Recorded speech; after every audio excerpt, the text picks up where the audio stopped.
I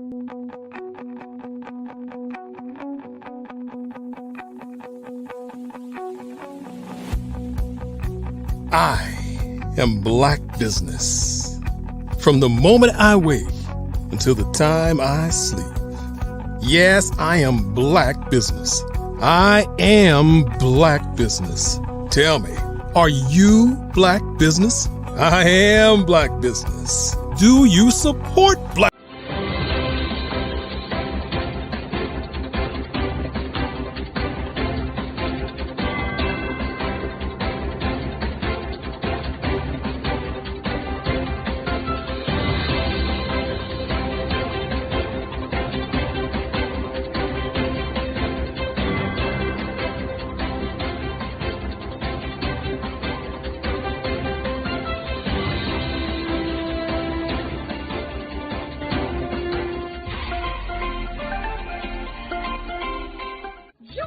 Dr. Eric Kelly III and a host of phenomenal speakers from all around the globe for this 7-day virtual event that you don't want to miss.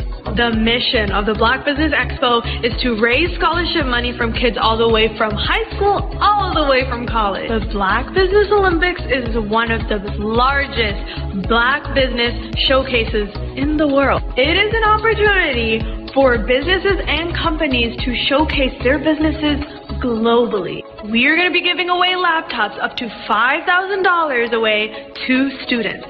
Again, I'm Olivia Appleberry, the founder of 2 Cents Finance and one of the speakers for the expo. I am so excited to see you there. For more info, go to www.blackbusinessexpousa.com or call 919-308-9090 and hope to see you there.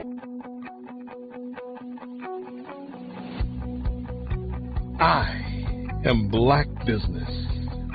From the moment I wake until the time I sleep. Yes, I am Black Business. I am Black Business. Tell me, are you Black Business? I am Black Business. Do you support Black businesses? Listen, I support Black business because I am Black Business. Black Business Expo, one of the largest business showcases in the history of Black business in the world. The world!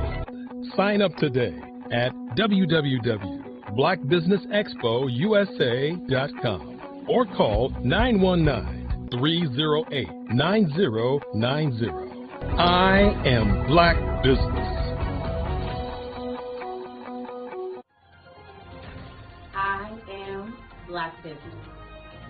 From the moment I wake until the time I sleep, I am Black Business. I am Black Business. Are you Black Business? I am Black Business. Do you support Black businesses? I support Black business because I am Black business. Black Business Expo, one of the largest business showcases in the history of Black America in North Carolina.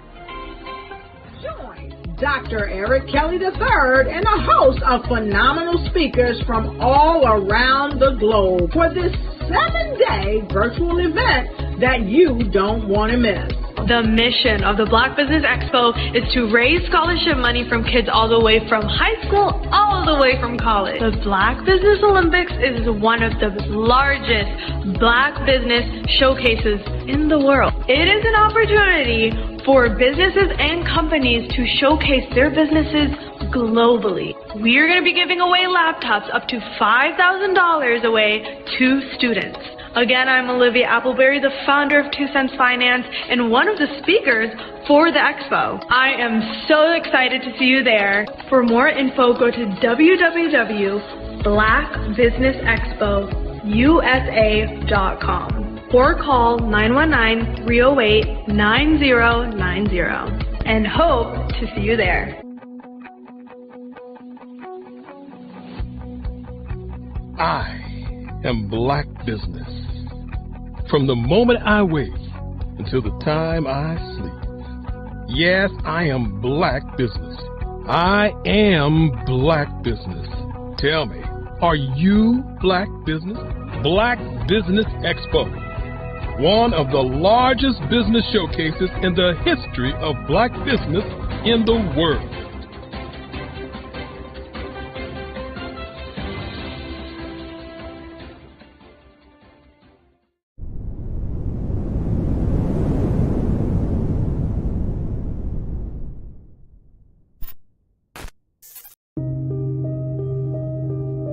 The Black Business Expo is changing my life. This year, they are giving away laptops and even $5,000 in cash to students just like me. I'm Alexis, and I want to go to college to fulfill my dream of becoming an entrepreneur. Help the Black Business Expo going to www.blackbusinessexpousa.com and also becoming a vendor, a sponsor, or donating.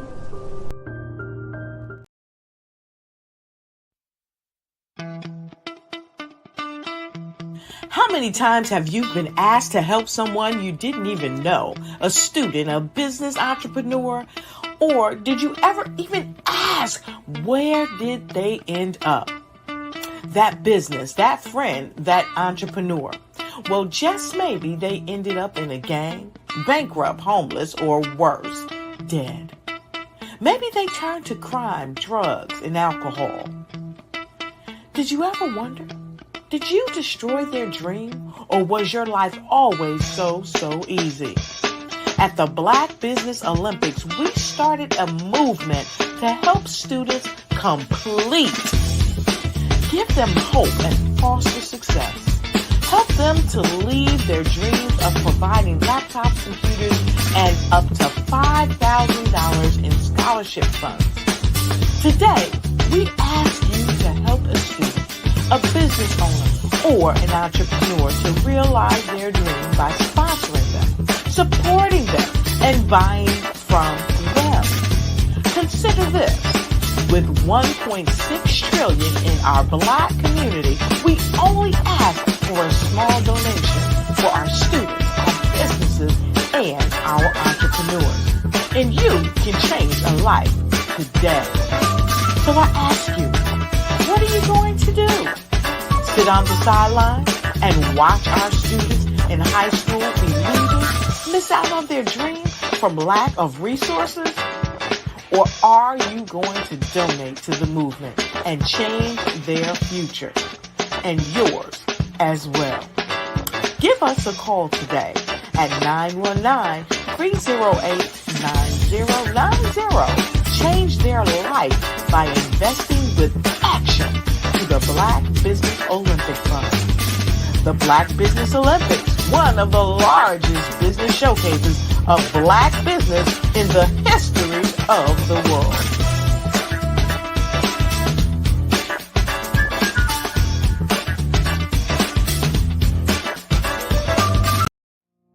Did you know that approximately 333.34 million businesses exist today, according to a report from 2021? And you may be one of those businesses, or maybe you're not in the business market yet, but you're aspiring to be a business owner. Well, guess what? You're in the right place at the right time. Because let's face it, everything is about timing and opportunity. Hi, my name is Dr. Lotus Richey, and I'm the CEO and founder of the Lotus Richey Coaching and Consulting LLC, along with the Lotus Richey Ignite Show. 15 minutes of success with Dr. Lotus Richey, as well as books to boom your business and bring who you are. And today, I want to bring this amazing message to you about the Black Business Network and the Black Business Olympics. See, the Black Business Network and the Black Business Olympics is designed to help people just like you, that's right, that look like me, to take their business to the next level. Not just in your front yard or your backyard, but globally. The Black Business Network and Black Business Olympics is designed not to just help you survive, but to help you thrive. So join us today as we come together with businesses all around the world to support our students, our children, our young teens, our young entrepreneurs. What we do is we come together to help raise funds for students who are aspiring to be business entrepreneurs, who are aspiring and who are thriving in college. We endow them with a wonderful opportunity to gain scholarship of either a laptop or several thousands of dollars. And we invite you to help be a contributor to this amazing opportunity to help someone that looks just like you. So join us today at our website and let us connect with you and help you ignite and take flight in every area of your life on the Black Business Network and the Black Business Olympics. I'll see you on the other side.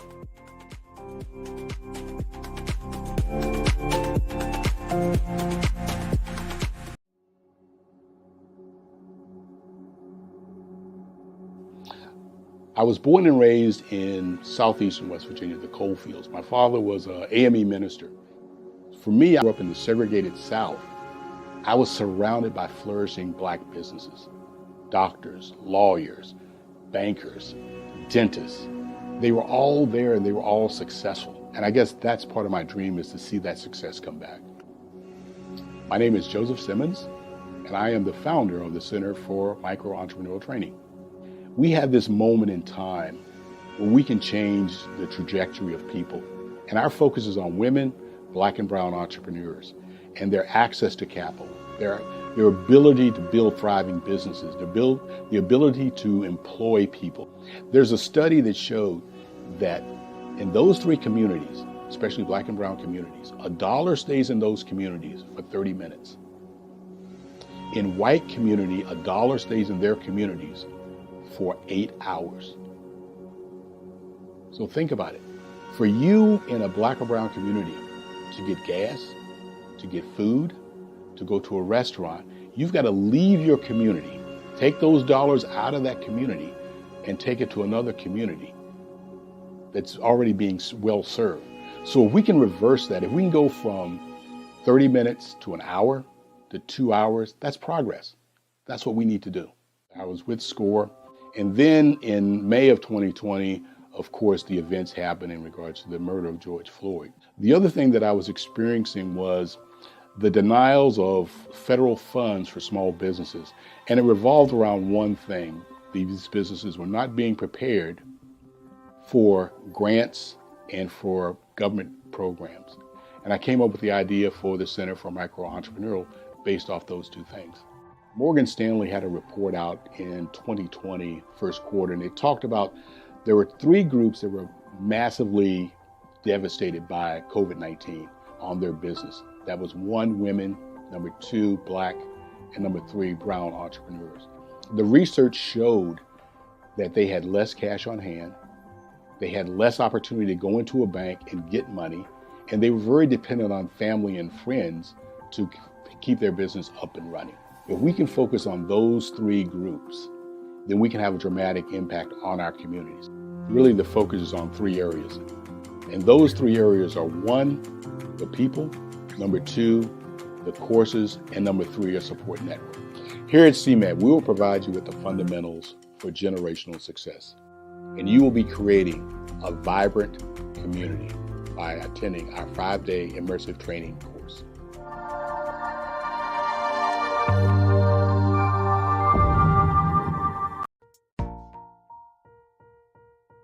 Have you ever seen a parent stressed out and needed a stress reliever with their child? One morning I was coming out of a store and saw a mother and her 3 or 4-year-old son. She was highly upset, actually beginning to yell at him. However, the more upset she became, it seemed the calmer the child became. He sat down on the sidewalk, crisscross applesauce, folded his arms, and looked up at her with a smile. You see, the angrier she became, the calmer he became, because he had the control of the situation. Hi, I'm Frizelma Lynn. I am the CEO and founder of Frizelma Teaching Parents, LLC. I'm a retired teacher, school district administrator, an author, speaker, and I am the Parenting 911 coach. My mission is to rescue families by equipping parents with proven, effective, and practical strategies to enhance their parenting skills. Many times, we as a society expect parents to teach, train, and raise their children without providing the necessary tools they need to accomplish this. However, parenting issues cannot be resolved without intervention.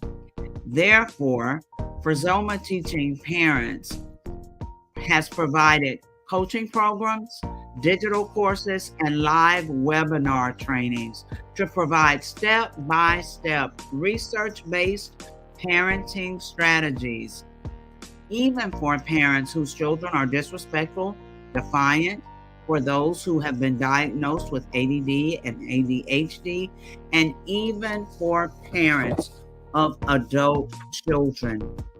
No longer will you have the need to feel like you are a failure as a parent. You'll now have the tools needed for each situation. Trust me on this one. Go to www.parenting911.org. Book a 15-minute strategy session with me or choose one of the coaching programs. Our training helps parents relieve stress.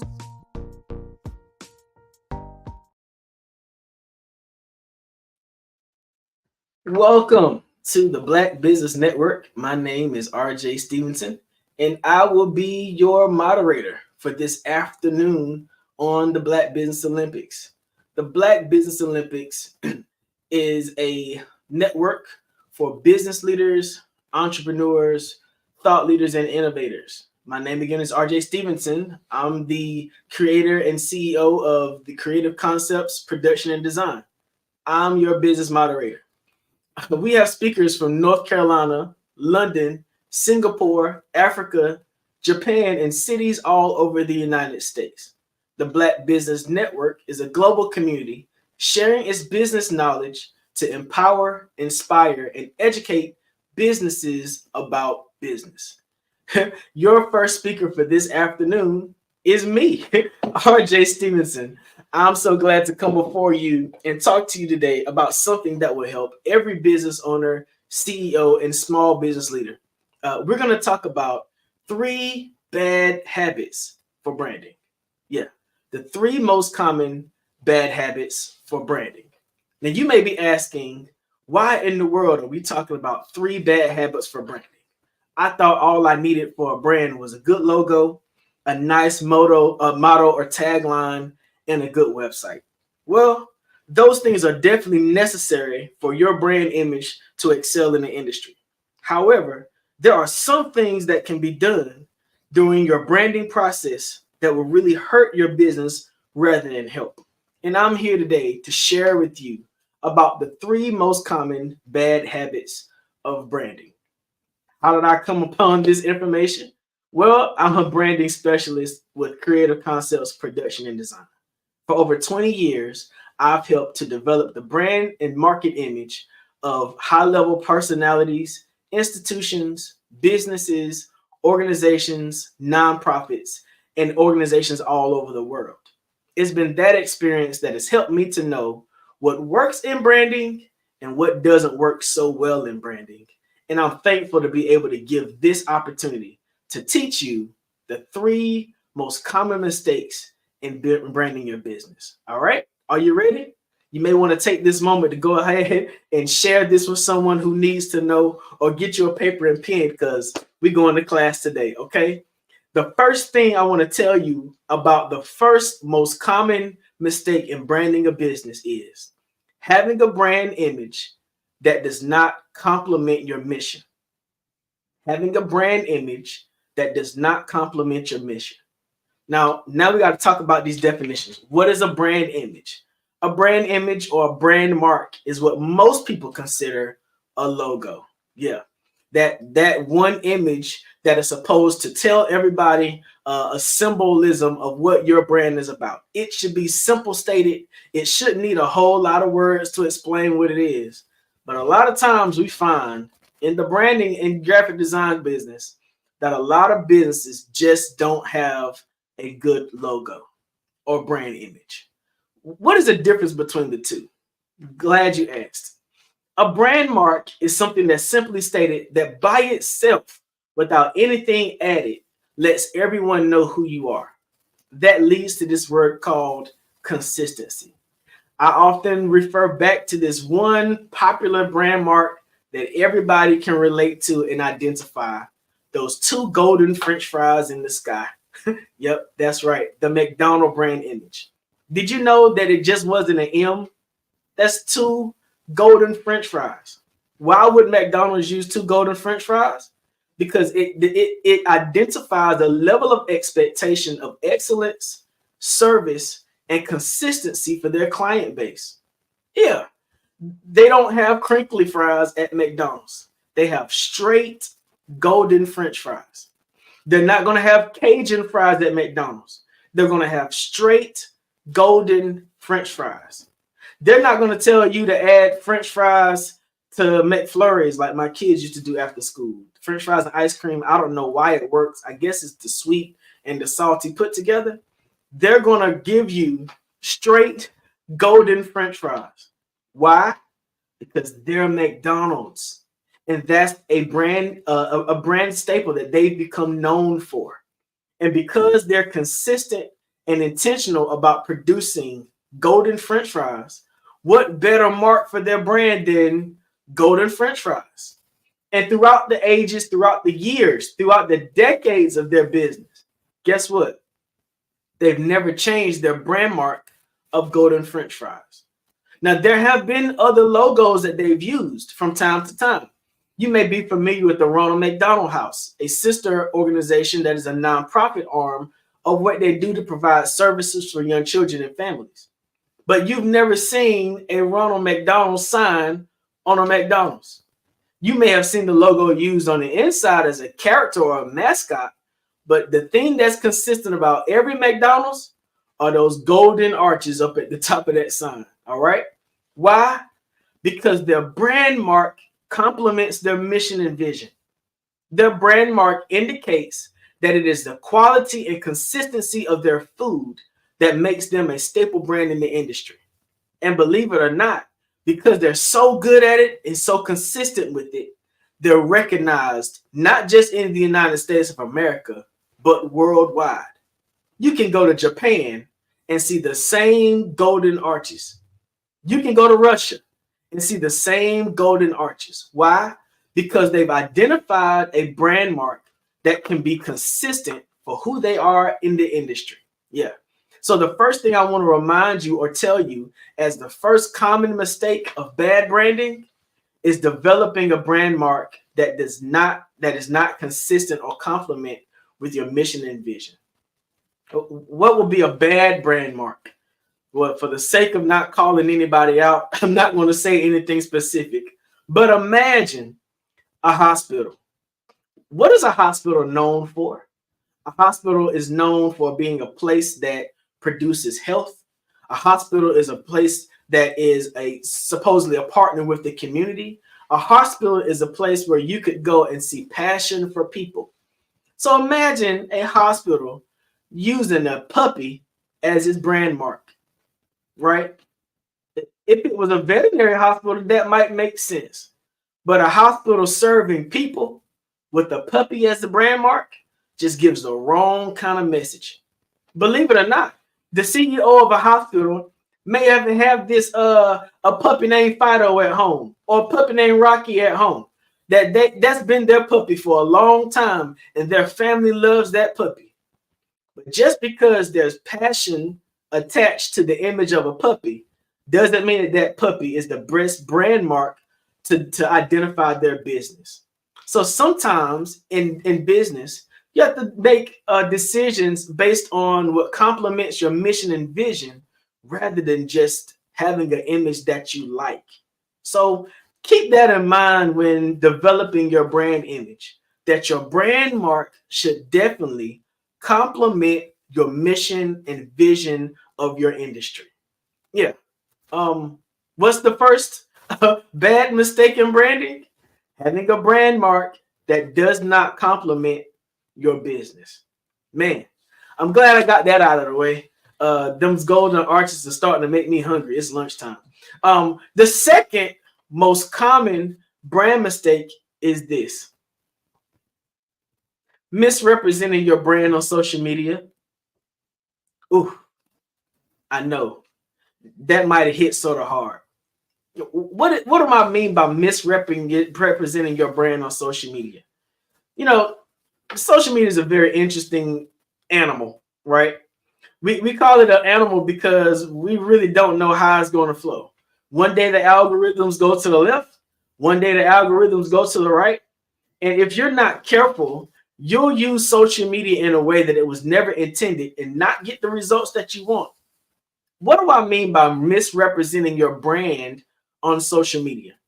Well, the thing about social media is it's supposed to be social. It identifies and works best off of identifying and following trends. Well, every trend isn't good for your business. So, there's all these challenges that we find out about on social media, on TikTok, which flows over to Instagram and definitely flows over to Facebook. Well, sometimes you got to be careful about what information you put out there for the general public to see. Because guess what? As a business owner, normally you are the first brand. As a business owner, if you're a designer and you design fashion and design clothes, people are going to first look at what you're wearing to decide whether or not they're going to participate in your fashion or your styling.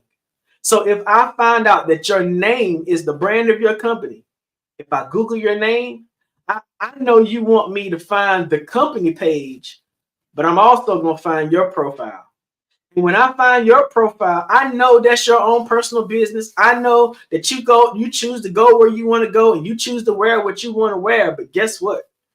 As a small business or corporation owner, you are that brand.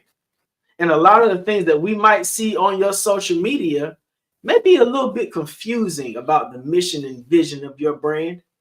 And so when I go to your branding website, does what you show on your website, those stock images you may have chosen just to get started and never went back to replace them with actual images that complement your brand, does the stuff that's on your social media misrepresent your brand?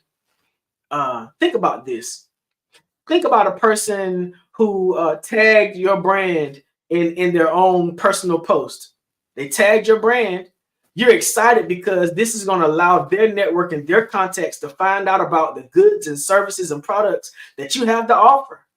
But the language that they use might not be well received by all communities. Man, that's a major misrepresentation of your brand. That means that a person may associate the message that that person said and how that person said it with what your brand represents. How do you fix that? Glad you asked. You might want to make certain that on your social media, you use the setting that allows you to approve posts to be tagged and added to your pages.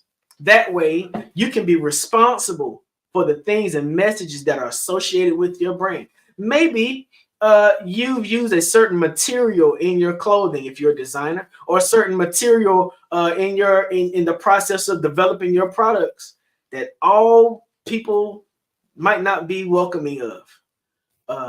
There are organizations that are out there looking and combing through to make sure that certain animals are protected, that certain plants are protected.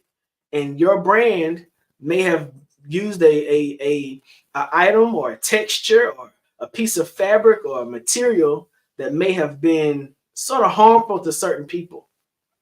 You want to make certain that if that is to happen, that you do damage control quickly, that you make sure that you disassociate your brand from anything that might be damaging. I mean, listen, I'm a church boy, all right? And I'm not here to preach, but I will give an example, right? There are certain individuals that show clips and stuff from their churches that will make everybody never want to attend. Man, imagine inviting somebody to your family reunion and your cousin and them put up a post about your family reunion that will make your company feel not so comfortable if they came along with you. Let me tell you how I'm talking about. You know what it used to be like when people would call your house phone, remember house phones, and your mama would pick up that house phone and say something to your friend that might embarrass you? That's what I mean by having situations that misrepresent your brand. You want to make certain that as you've done all you could to make sure that your clientele clearly understands your messaging, clearly understands your mission and your vision of your company, that there's not anything out there that misrepresents you in the public eye. Think about our public figures, athletes, politicians, people in government, people who represent your community. They have to be so careful not to say anything or do anything that misrepresents not only their brand and their name, but the communities that they represent as well. Sometimes, because they represent people large on a larger scale than them, they even have to shift the way they make certain statements or be very intentional about the words and the nomenclature that they use, that they don't offend anyone as they're speaking. Think about that. How many people do you know that have had their brands canceled or misrepresented by one bad soundbite? Whew. Imagine how many times you've seen someone on social media take a bad picture or in a bad pose or be mentioned with the wrong people and cause you no longer want to be associated with them, no longer want to follow them or trend with them. It takes a long time to build a valuable brand. But guess what? It takes a very short time to tear it all the way apart. So what are the two things that I've already told you are the biggest mistakes when it comes to your brand? One, having a brand image or a brand mark that does not complement your brand. And two, the second thing is allowing your brand to be misrepresented in the public eye. Those are two very simple things. And I know you may be like, why are we talking about the three most common things that misrepresent your brand or bad branding? Man, because branding is something that's necessary to develop consistency in business. Now, this next thing I'm going to tell you is the last thing I'm going to share today about bad branding habits. And it's something that's very technical towards the design industry. I know. I'm a Photoshop guy. And if you're not using the industry standard Photoshop, I'm pretty hard on you. If you send me some work that was done by another designer and you can't send me a PSD file, I might not necessarily say anything to you, but you're going to definitely be able to read my facial expressions from the beginning of the conversation to the end, right? How about this? Here's your last tip on bad branding habits. Make certain that the font type you use complements the style of your brand. Yeah. Make certain that the font type you use complements the style of your brand. You might not even know what a font type is. Let me tell you what a font type is. Everybody remembers this. Well, maybe everybody. I'm probably going to date myself with this statement. Do you remember when all we used to use was Times New Roman? Oh, it's classic. Times New Roman with the nice curved edges. Ooh, the sharp lines. I mean, Times New Roman was what everybody used. If you read a book, it was Times New Roman. If you saw a flyer, it was Times New Roman. If you wrote a paper in school, it had to be Times New Roman. What else was about that Times New Roman? It had to be what? 12-point font. That's right. That was the standard. Times New Roman and 12-point font. Well, at a certain place in my design career, all I used was Times New Roman because that's all I knew. Then Started finding out about other font types. Let me see. What are my favorites? Edwardian script. Ooh, Edwardian script just took it to another level because, I happen to have grown up in a time and season where we actually learned how to write in cursive. And because learning how to write in cursive took my communication to another level, when I found out about Edwardian script, ooh, that cursive lines, man, it just did something to me.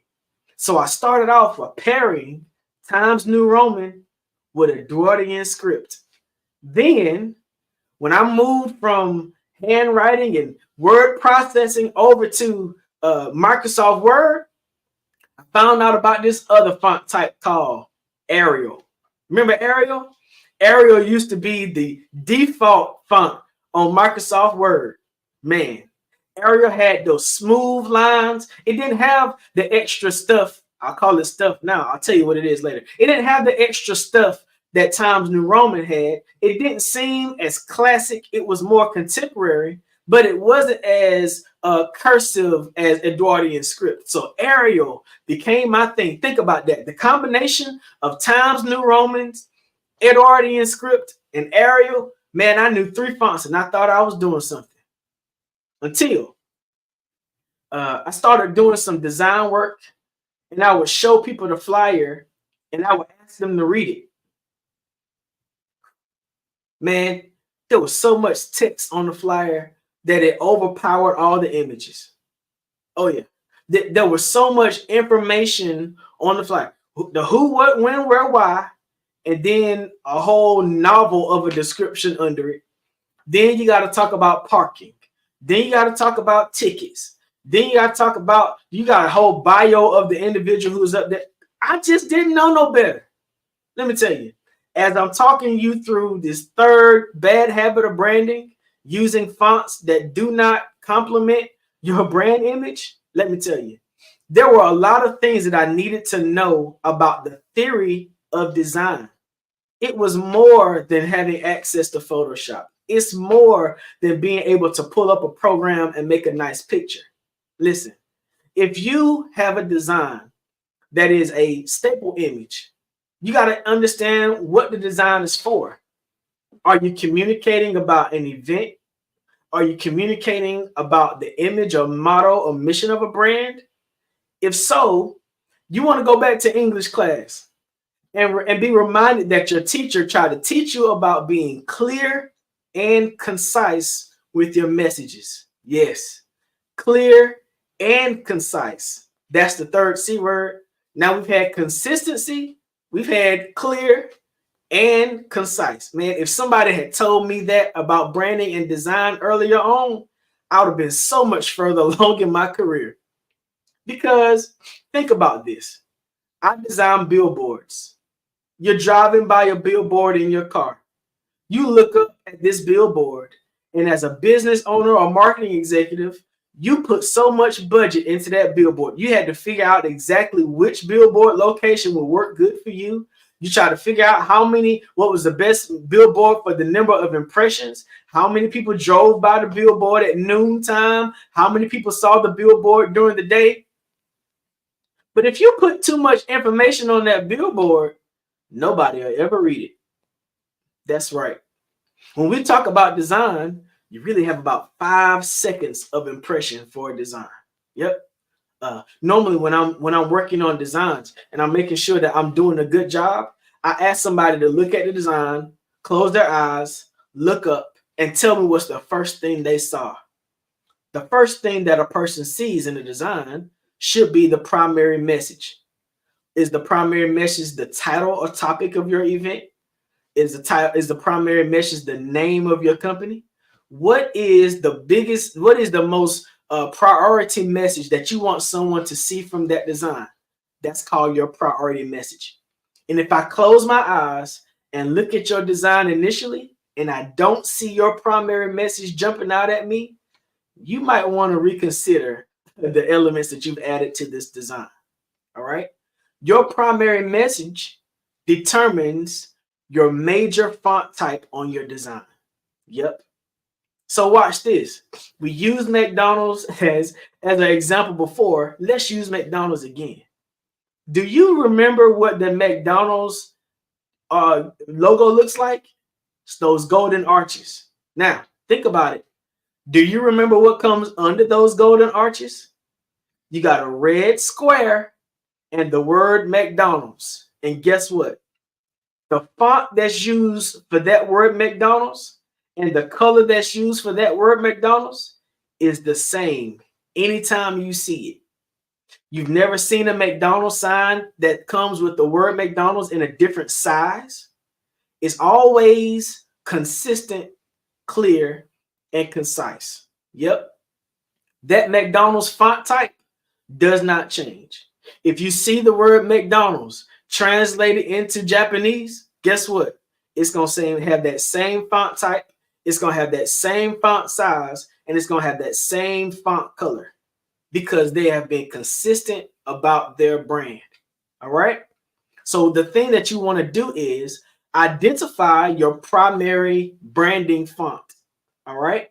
If that primary branding font is something that you're going to be consistent in, it should probably be the font you use to type your name, your brand name out in your logo image. Yeah. You look above my head. It says Black Business Network. As often as I've seen Black Business Network on any of the designs for our network, guess what? It's consistent. You're always going to see Black Business Network in the font you see above. It's not going to deviate. It's not going to change. You know why? Because Dr. Eric Kelly III was intentional about branding the Black Business Network. Why is that so important? Because by the time you've seen the Black Business Network and you've heard, I am Black Business, from the time I wake up to the time I go to bed at night, I am Black Business. How do I remember that? Because it's consistent, clear, and concise messaging. I know that when I come to the Black Business Network, I better wear something that coordinates with the colors black, red, and white. Why? Because those are the branded colors of the Black Business Network. And guess what? If you ever get an opportunity to see Dr. Eric Kelly III, guess what he's probably going to be wearing? Red, black, and white. Why? Because he recognizes that he is the first branding element of the Black Business Network. He's been intentional, he's been concise, he's been clear, and committed to his messaging. This is what I'm trying to tell you. The 3 basic bad habits of branding is: 1, you want to make sure that your logo or your brand mark complements your business. You might want to go back and reconsider. I know.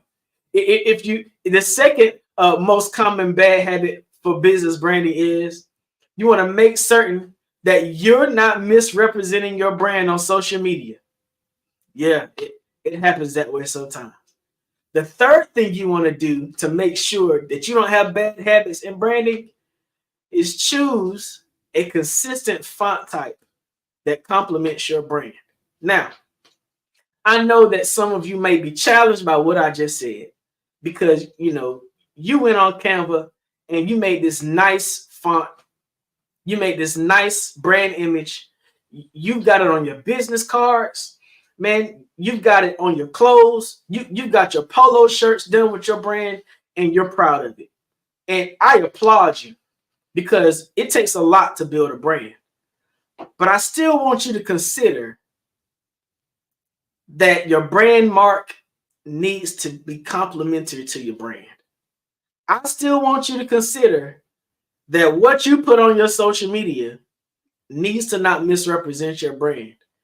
And I want you to consider them 3 font types, that primary, that secondary, and that third font type. I want you to make sure that they're consistently used in your brand.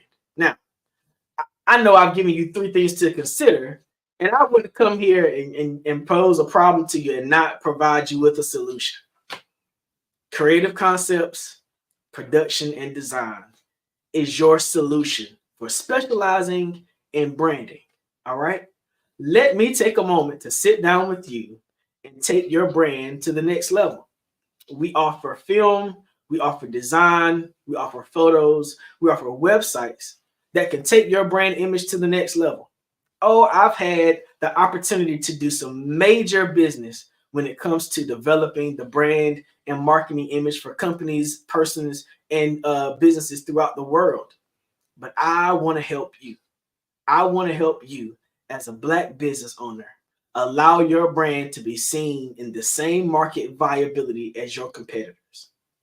I recently transitioned back to North Carolina.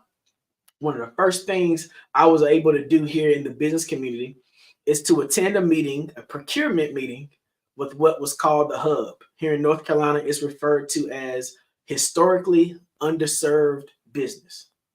Hub. I was able to go to a meeting and find out about how my business can be certified as a historically underserved business. Now, because I'm a Black man and the owner of my business, I qualify for that level of certification. But here's what I want to say to Black business owners. Just because your business is owned by a Black person doesn't mean that it should be less branded in the business world. What does that mean? There are rules to this industry. There are best case scenarios to your industry. There are best practices to your industry. And as people who are coming up see you as a subject matter expert in your industry, they need to know that you've done your due diligence in developing a consistent and intentional brand. Let me help you.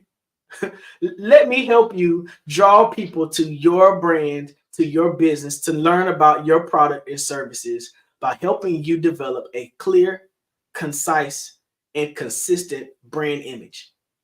Is there something that you say on a consistent basis? Maybe that should be the model for your brand, but only use it as a model or tagline if it complements the brand that you're consistent in. All right. I would love to help you. You can find me at www.thecreativesuite.com. And I know you're like, the word creative is not spelled with the K. Well, guess what? I use the letter K as a part of my brand. The name of my company is Creative Concepts, Production, and Design. Guess what makes me different from others? That when you spell creative, you use a K. When you spell concepts, you use a K. Those are things that have always been a part of my brand since I developed this brand back in 2002. Man, and guess what? Because of that, I've been consistent, clear, and concise about what I've tried to do as I branded my company. I want to help you. You can email me at creativeconcepts@gmail.com. You can also find out more about what I do in the branding and production and design world at rjstevenson.com. Now, let's go back over this class. What are the things we learned today? The 3 most common bad habits of branding. 1, making certain that your logo or your brand mark complements your brand. 2, making certain that you don't misrepresent yourself on social media. And thirdly, making certain that your font type and font choice complements your branding image. Man, this is amazing. One of my friends is here on social media, and he makes this comment. Elton Benjamin, he says, LinkedIn is your skill set display. Facebook and Instagram is your real life. Represent yourself well. People are watching. Thank you so much. You'd be surprised how many people are out here misrepresenting themselves, how many brands misrepresent themselves, and then when you show up, they're not who they say they are.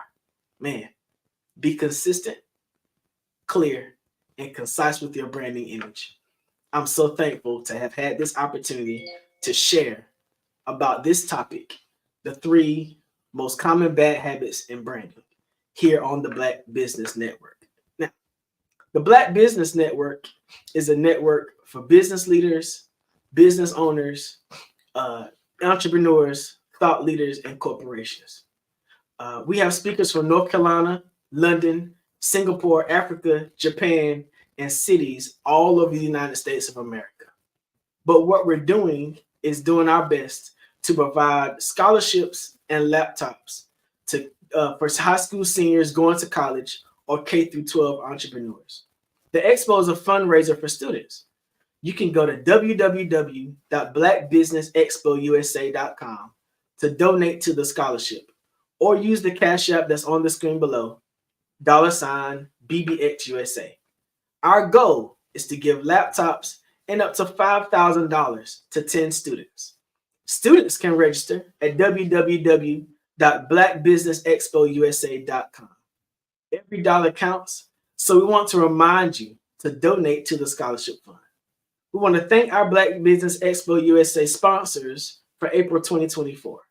NC100, Moody Capital Partners, Suede Soul, Lotus Richey Coaching and Training, Carolina, Virginia Minority Supplier Development Council, Step Management, The Hello LLC, Barbara H. Smith LLC, Margie McLean Foundation Incorporated, Geniuses Common, Earth Essentials, Melanie Cheney, Global, 5-Star BDM Media, Executive Women's Success Institute, The Quality Coaching Company, Superwoman Business Services, Creative Force Studios, Lee Entertainment, Artistic App Design, and of course, Black Business Expo USA.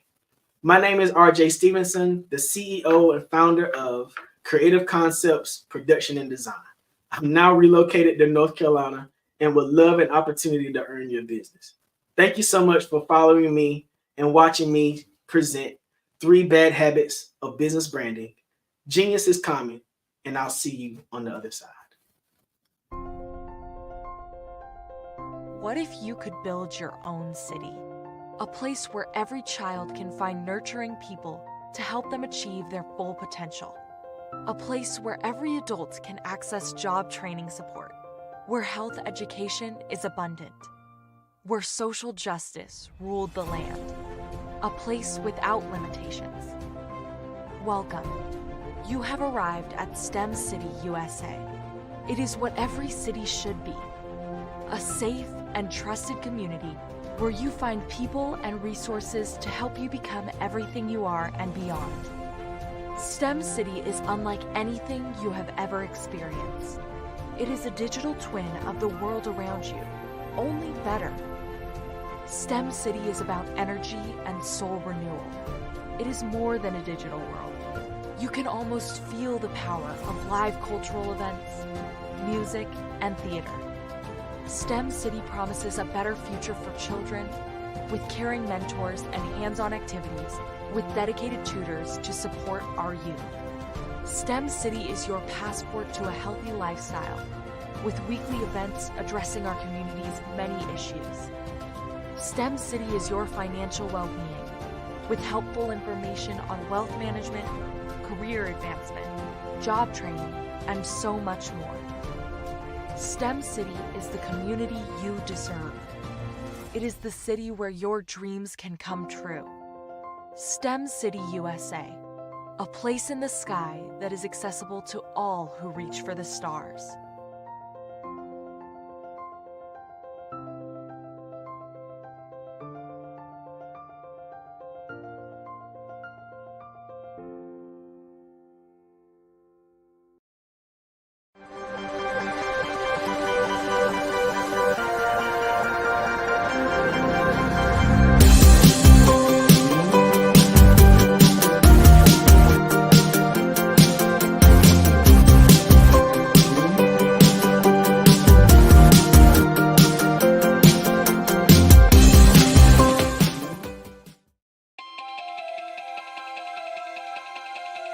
If you live without income for the next year, 2 years, 3 years, maybe even 5 years, you might be thinking, well, that's a silly question. Well, is it? What if some medical event occurs in your life where you no longer can be the superstar in your household and generate that income? Or what about a planned event where your income comes to a sudden stop? Perhaps your employment has been terminated, or your business has ceased operating? Are you prepared with a backup financial income? Or what about those voluntary events in life where you decide it's time to disconnect, perhaps retire, stop working? Do you have a backup income plan or something in place? I'm Sabrina Projic, your financial coach, helping you develop an income plan. Your financial tomorrow depends on what you do today. Connect with me for a bright and secure financial future.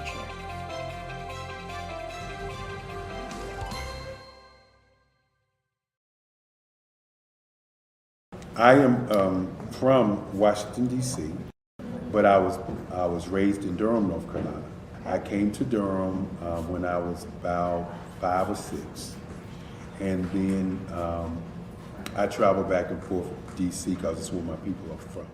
One of the unique things about my family is my mother, she's also an artist. She does quilting, and she does a lot of artistic things. And then my son, he draws with both hands, his right hand and his left hand like I do. So that's kind of a family trait. And then my other son, he's a videographer, and my daughter, she works, she's a regional vice president for Sunglasses. When you start out drawing and sketching, you want to continue to explore, each avenue. I do pastels, I do pen and ink, I do painting, I do acrylics. I haven't done oils yet, but I try to do all facets of art. What I say to a lot of times to people is, you can't put yourself in a box when you're an artist. You have to explore. And over the course of my life, I've tried to explore different mediums. I also do sculpture as well. I choose my subjects by the intensity that they have in their faces, or the intensity that somebody is moving, because I do more than portrait drawings. I also do I do abstract, and then I do figurative drawing also. Well, what happened in this particular show is that I started out trying to come up with something that would be a little bit different than what everybody else is doing. So I was working on a Barack Obama show, and they wanted me to do some paintings of Barack. And so what I did was, because of the deadlines, I kind of did it kind of fast. And then I realized when I was doing it fast, I enjoyed it. And so then I started doing other pieces the same way, and I started to enjoy those pieces also. And so I came up with this particular style, and it's a style of lines and colors. And what's interesting is that when I was in college, I did a show called Lines, Colors, and I talked about the boldness of the blacks, the hotness of the whites, and this is how this has come about, later on in my life. And the colors comes from a lot of the entertainers that I work with, where they wear different colors. They don't wear, your plain reds or your whites. They wear different colors, and so that's also another piece of what's giving me the colors. The subtitle of this show is Faces That Speak Life. That's real critical. Faces that speak life. Each one of these pieces is a life source and a life energy that's being put on display for people that are looking at them. I always say in terms of my art, it's not important that I draw them. It's important what you get out of what I draw. I don't try to just draw it because you like it. People wanted me to do prints. I didn't do prints. People asked me to do different people, but the people that I choose are people that make a difference in the lives of people in the world. So the human landscape idea was, again, as I say, the lines represent your emotions, it represents your ideas, and it represents your journey as a human being. And that's why you get the different pieces and the different looks. And as you notice, I try not to do one look that looks alike another look. And that's what's the most important part of this show.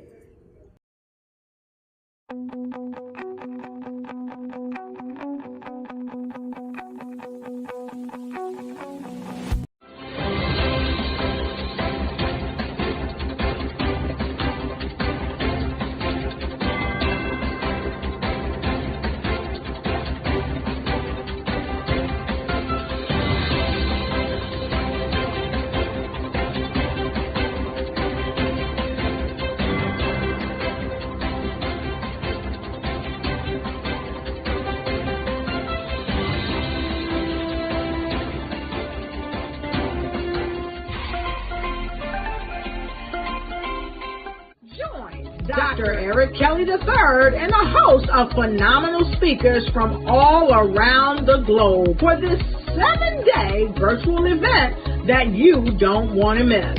The mission of the Black Business Expo is to raise scholarship money from kids all the way from high school all the way from college. The Black Business Olympics is one of the largest Black business showcases in the world. It is an opportunity for businesses and companies to showcase their businesses globally. We are going to be giving away laptops up to $5,000 away to students. Again, I'm Olivia Appleberry, the founder of 2 Cents Finance and one of the speakers for the expo. I am so excited to see you there. For more info, go to www.blackbusinessexpousa.com or call 919-308-9090 and hope to see you there. I am Black Business.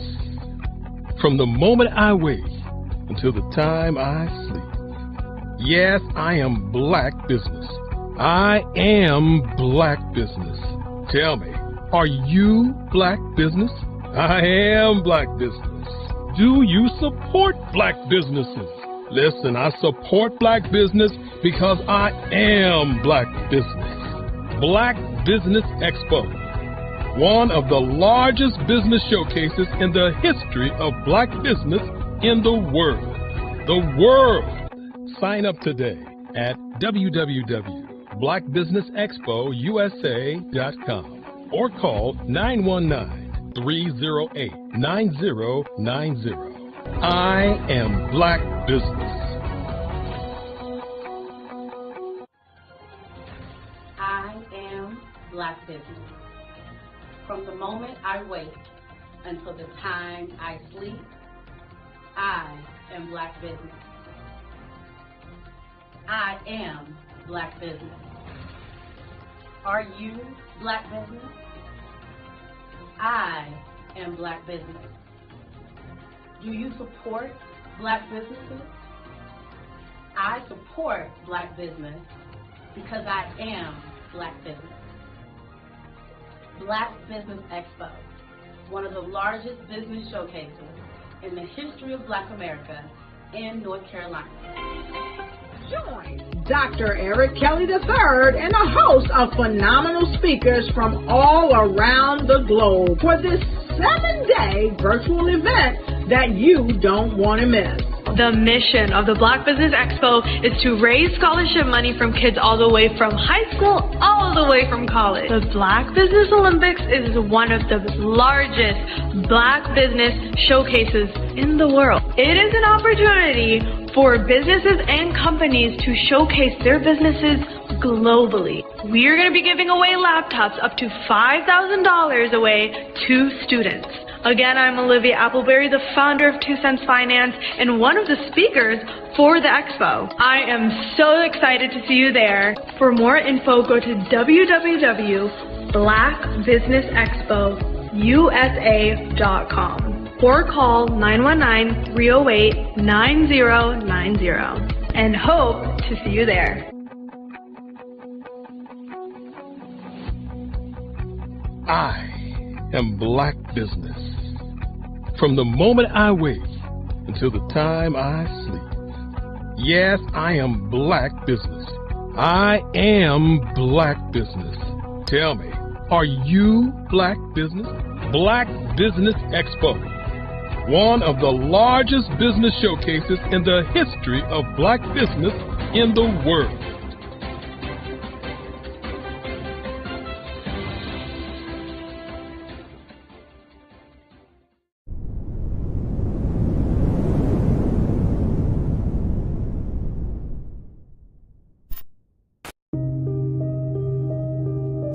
The Black Business Expo is changing my life. This year, they are giving away laptops and even $5,000 in cash to students just like me. I'm Alexis, and I want to go to college to fulfill my dream of becoming an entrepreneur. Help the Black Business Expo going to www.blackbusinessexpousa.com and also becoming a vendor, a sponsor, or donating.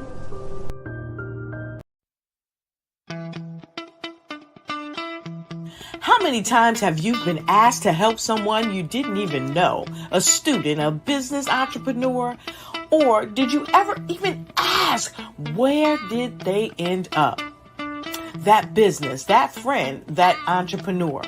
Well, just maybe they ended up in a gang, bankrupt, homeless, or worse, dead. Maybe they turned to crime, drugs, and alcohol.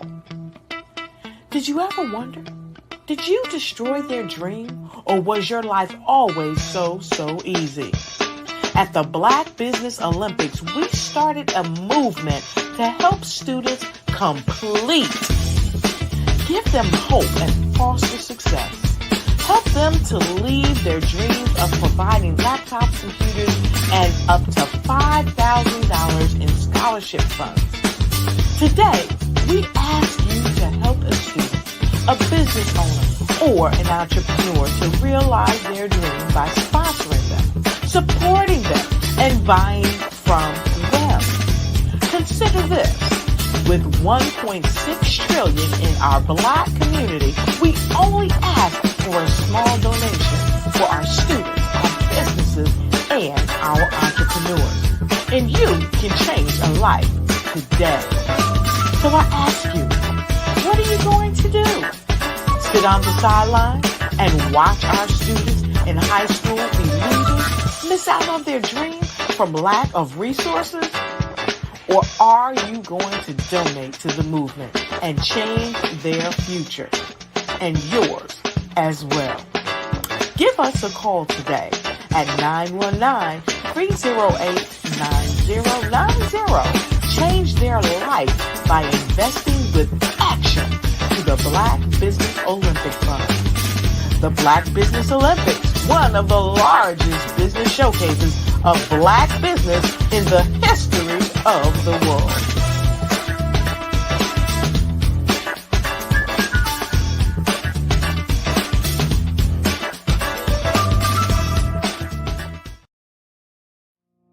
Did you know that approximately 333.34 million businesses exist today, according to a report from 2021? And you may be one of those businesses, or maybe you're not in the business market yet, but you're aspiring to be a business owner. Well, guess what? You're in the right place at the right time. Because let's face it, everything is about timing and opportunity.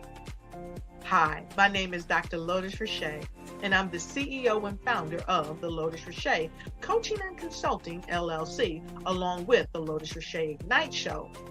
15 minutes of success with Dr. Lotus Richey, as well as books to boom your business and bring who you are. And today, I want to bring this amazing message to you about the Black Business Network and the Black Business Olympics. See, the Black Business Network and the Black Business Olympics is designed to help people just like you, that's right, that look like me, to take their business to the next level. Not just in your front yard or your backyard, but globally. The Black Business Network and Black Business Olympics is designed not to just help you survive, but to help you thrive. So join us today as we come together with businesses all around the world to support our students, our children, our young teens, our young entrepreneurs. What we do is we come together to help raise funds for students who are aspiring to be business entrepreneurs, who are aspiring and who are thriving in college. We endow them with a wonderful opportunity to gain scholarship of either a laptop or several thousands of dollars.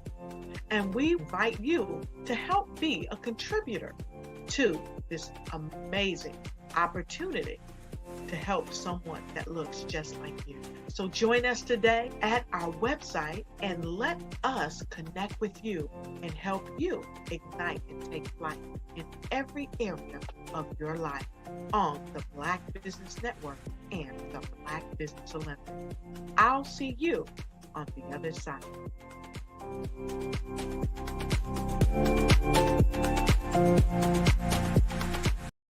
Ladies and gentlemen, and fellow professionals, please allow me to introduce myself.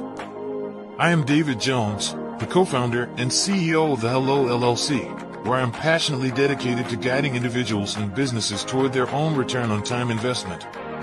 Time is my only competition. With over 20 years of experience as a corporate C-level executive, I bring a wealth of knowledge and expertise to the Hello LLC. My career journey has been marked by a relentless pursuit of excellence in marketing, strategy, and business management leadership.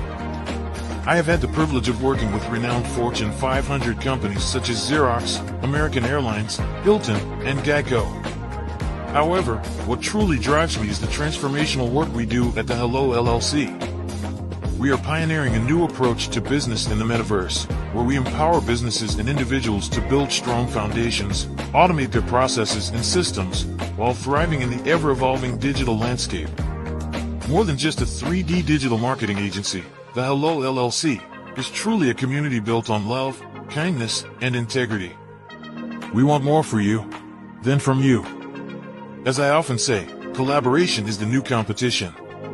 In an era where time is the most precious commodity, I am here to guide you toward your own return on time investment, because if time was sold in stores, it would be sold out. With a deep commitment to excellence and a strong belief in the power of community, I don't just lead a company, I lead a movement into the future of business. Ladies and gentlemen, it is both an honor and a pleasure to be your guide on this remarkable journey. I am David Jones, and together, we will embrace a future marked by success, collaboration, and the transformative work we do at the Hello LLC. Hello stands for helping everyone live life optimally. So, let's make that pivot together and start living life optimally today.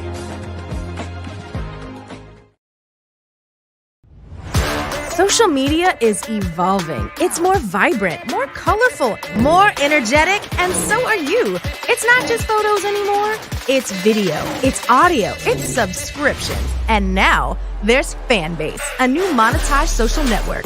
Fanbase delivers the complete native app experience with full content monetization for every user. No algorithms that shadow ban your engagement or growth, and no ads.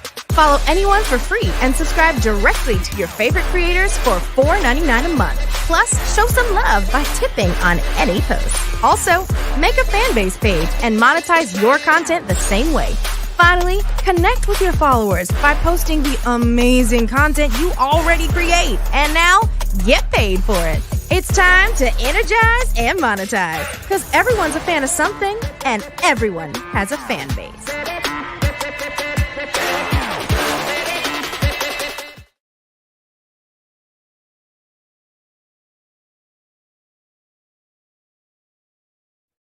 Hey everyone, it's Grant McGaw, CEO of 5-Star BDM and host of the award-winning Follow the Brand podcast and TV series, where I help you to build a 5-star brand that people will follow.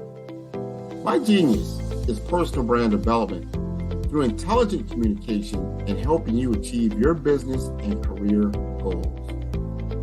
I am a requested speaker on digital technology and brand development issues. I want to work with you to increase the value of your current opportunities while attracting new ones. Every one of you is unique, and we all share challenges that can be addressed through smart branding. As a super connector, I work with you as an executive coach to guide you along the complicated business and career development road, providing the enhancement tools and information you need to succeed. Together, I will help you succeed in today's challenging business climate. I will evaluate and measure your progress. Best of all, I am right alongside you every step of the way. Build the brand called you. Genius is coming.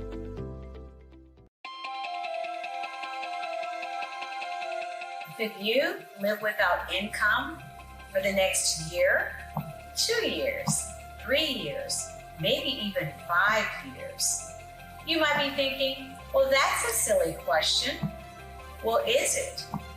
What if some medical event occurs in your life where you no longer can be the superstar in your household and generate that income?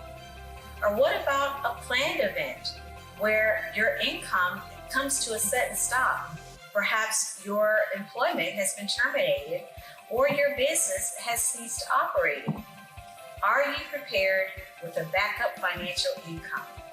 Or what about those voluntary events in life where you decide it's time to disconnect, perhaps retire, stop working? Do you have a backup income plan or something in place? I'm Sabrina Protic, your financial coach, helping you develop an income plan. Your financial tomorrow depends on what you do today. Connect with me for a bright and secure financial future.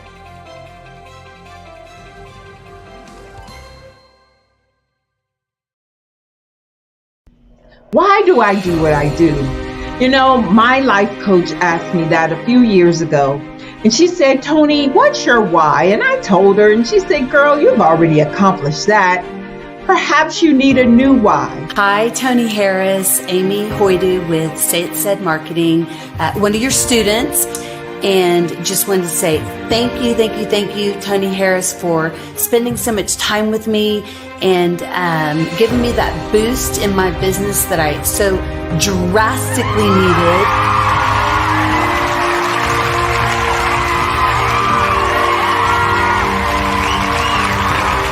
My why is to touch, move, and inspire my clients to take drastic steps to be better than they were before they met me. I'm a resource. I'm a connector.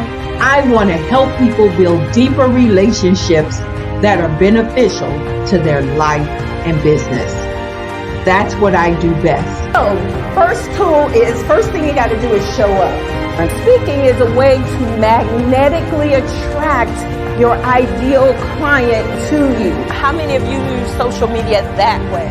Absolutely. And this is how you look to the world. Drastic steps are the steps that are needed to be successful. And my business is drastic denotes a mindset. Getting out of your comfort zone. Doing something that you don't necessarily feel comfortable doing, want to do, but you know it's a necessary step to be successful in your business. I get the most satisfaction when I see my connections flourishing into relationships long after I am gone. Hi, my name is Jasmine Augustine with Media Jasmine, and I've joined several networking and referral groups in the area. And Network in Action Northeast Houston with Tony Harris Taylor is one of the best organizations that I've joined. I love that piece of what I do, and it is what fuels my fire.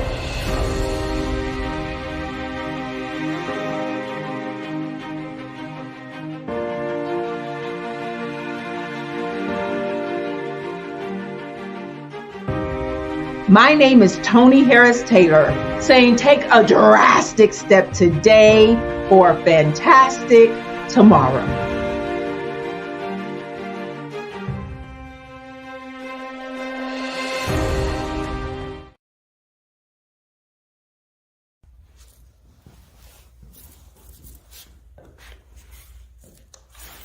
How you doing?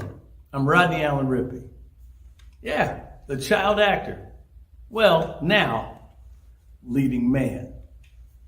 Some of you might remember back in the day, the Harlem Globetrotters popcorn machine. Remember that? Well, it was a Saturday morning special that would come on, and I was there with Geese and Tex and Meadowlark Lemon. Remember the show? Well, I had a great time. And I have to say a huge thank you to all my fans out there. Thank you for all the years of support. I went on from the entertainment industry. I started getting into producing and directing. And now, hey, here I am. I'm a studio executive here in Burbank, California at 2526 Studios. I have to say, it's been pretty good. But The best is yet to come. Please stay encouraged. Keep reaching for your dreams and never forget that genius is common. Remember that. Genius is common. No matter what anyone says to you, no matter how tough the road may get, keep striving. Keep reaching for your dreams. And always know that you are worth it. Everything that you put into yourself, everything good that you pour into your life, you are worth it. And when the times get tough, when things don't go exactly right, it's okay. Dust your shoulders off. Stand up strong. And remember, genius is common.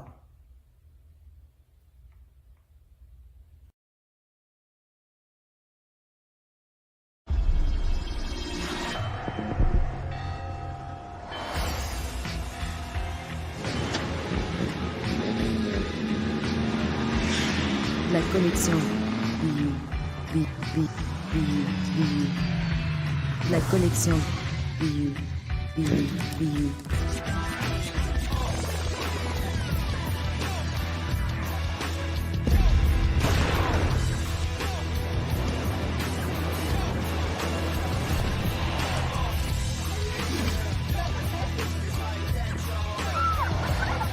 In a world obsessed with the cult of celebrity, I challenge you not to aspire to anyone else's greatness, but instead strive to reveal and ignite the greatness within you. Are you serious? I totally think that's it. Hey. No! Hey! To me, sexy is a man that knows who he is and what he wants. Okay. He's comfortable. You look at him, you see him, he's just comfortable being himself. And you're like, Baby, be you. Be you, baby. Just be you. I like it. Introducing the Be You collection, exclusively available at K&G Fashion Superstore.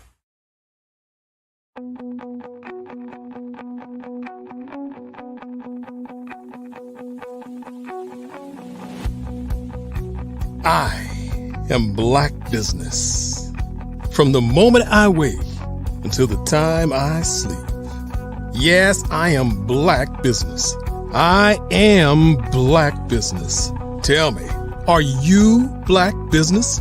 I am Black Business. Do you support Black businesses? Listen, I support Black business because I am Black Business. Black Business Expo, one of the largest business showcases in the history of Black business in the world. The world! Sign up today at www.blackbusinessexpousa.com or call 919-308-9090. I am Black Business.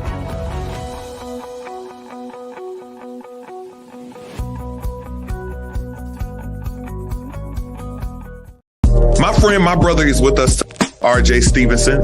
He is a trailblazer in music, media, and ministry.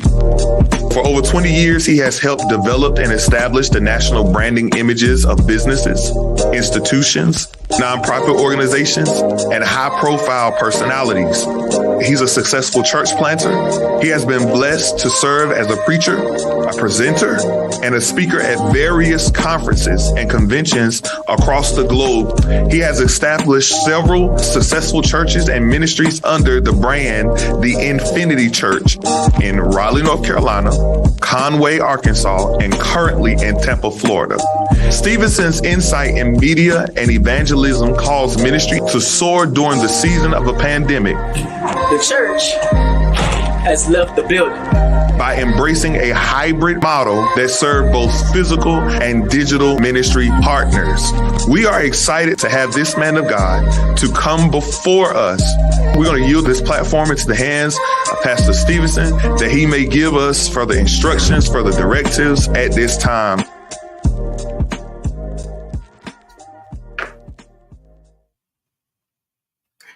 Good afternoon, business owners, entrepreneurs, thought leaders, corporations. Welcome again to the Black Business Network. My name is RJ Stevenson, CEO of Creative Concepts Production and Designs. I am your business moderator for this afternoon on the Black Business Network. The Black Business Network is a 24-hour business network showcasing Black businesses, business owners, entrepreneurs, and thought leaders worldwide. We have speakers from North Carolina, London, Singapore, Africa, Japan, and cities all over the United States.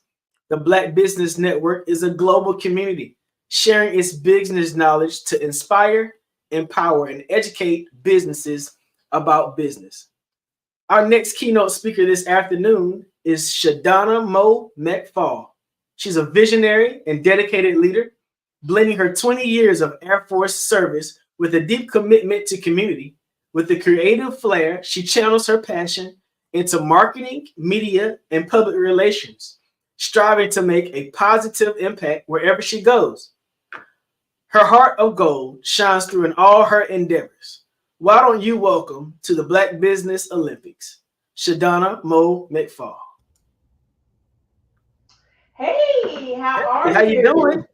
Good. I pulled out my camera and was taking a video. I video everything. Welcome to the Black Business Olympics. We're so glad to have you here with us this afternoon. I am happy to be here.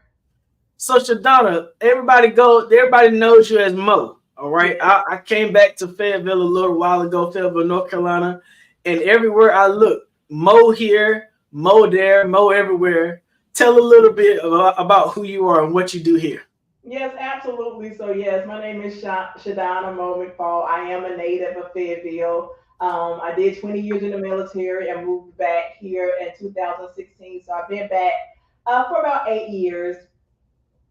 And what I do now, I do marketing and media and public relations. I am that connector. I'm that person who goes everywhere. So I tell people I go so you can know. I have a radio show on WIDU that I do every Monday at 10 a.m. I have a new podcast, Mo Knows Love and Money. Do a little social media marketing. But my heart is, like I said, public relations. I tell people my job is to make sure that the people that need you know you.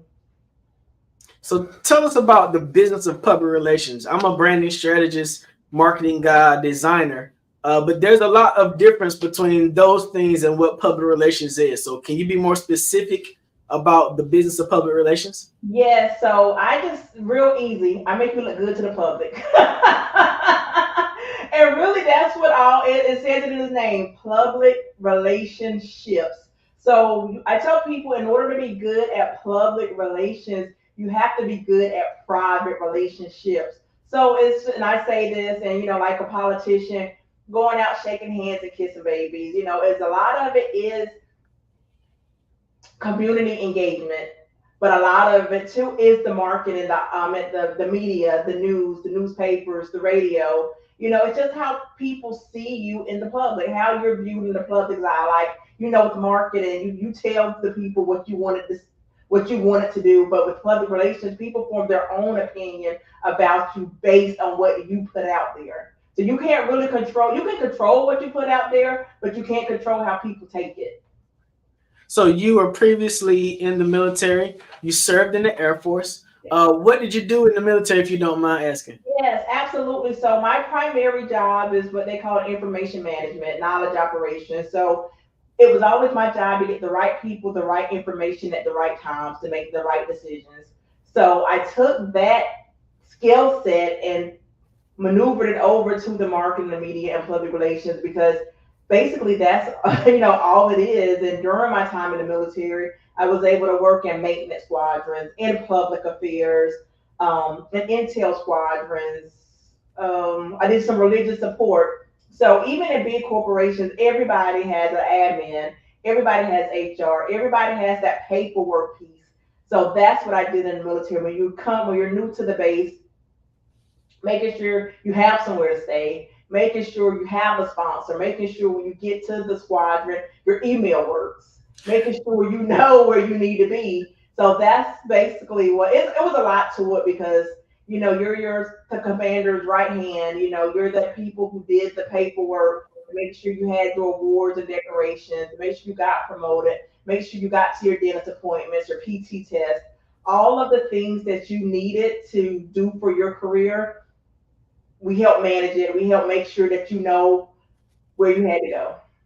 So talk about the transition from being in the military over to the private sector as a public relations specialist. What was that like? What made you want to dive into public relations after your military career? So after my military career, I actually started a nonprofit called Most Heroes, where I help homeless veterans get back on their feet and transition to service members, not to become homeless veterans.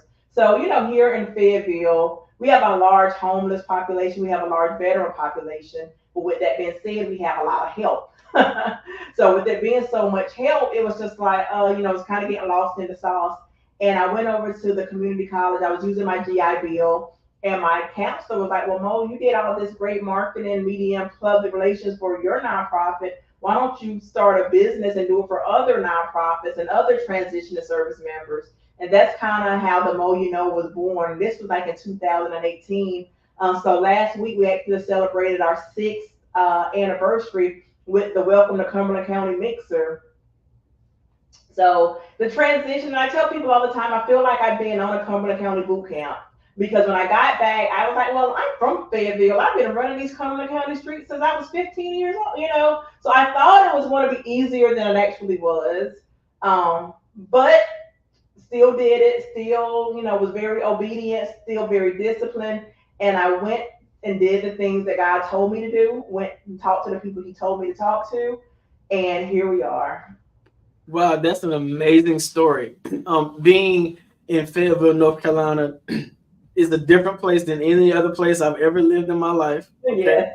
I grew up in Goldsboro, and the 45-mile distance between Goldsboro and Fayetteville is just different. All right. What have you seen as some strong opportunities or some strong challenges to doing PR here in this area? So I'll start with the opportunities. Like you said, Fayetteville is different. One of the reasons why Fayetteville is so different, we're home to Fort Liberty, formerly known as Fort Bragg, where we have people from all over the world coming and going every day. So that's one of the major strengths we've had here in Fort Bragg, Fort Liberty. People still say, people who were stationed at Fort Bragg, this Fort Liberty thing just happened last year. So some people even refuse to say it. So if I slip up, blame it on my head, not my heart. I'm a habitual rule follower. So I was in the Air Force, so I was never stationed there. So it means something to me. But like the diehard Fort Braggers, they were like, I retired from Bragg. I don't know what this is. But yeah, those are some of the main opportunities. We have the people coming and going all of the time, and especially for business owners, because we have the transient nature of Fort Liberty. A lot of times people don't want to market to them. They know they get paid the 1st and the 15th. So they'll market to you the 1st and the 15th. But what I always tell people, like you have people come to TDY, you have people, the number one reason the tourism or people come to Fayetteville is to visit their military members. Are you marketing to them? Are you marketing to those service members who are here just a couple of weeks, a couple of months for school? Because everybody, they're not going to be here. Who cares? You better care because they're here and they need something to do. What's been the difference that you've seen between how the general public or citizens see public relations compared to those who are in the military? Is there a different way that you have to attract military-minded people to events and public relations? Yeah, I believe so. And I'm just with anything, speaking their language. No matter who you talk to, you gotta speak the language. You gotta say the things that they want to hear, the things that are going to attract them. Just like I just left one of my clients, 7 Horseman Billiards. We're going to be doing some radio advertising, and there's 4 different stations with this particular company that you can choose from. So with that being billiards, we went with the military station that had the audience. So making sure that you are speaking to the audience that you're trying to attract. That's been the biggest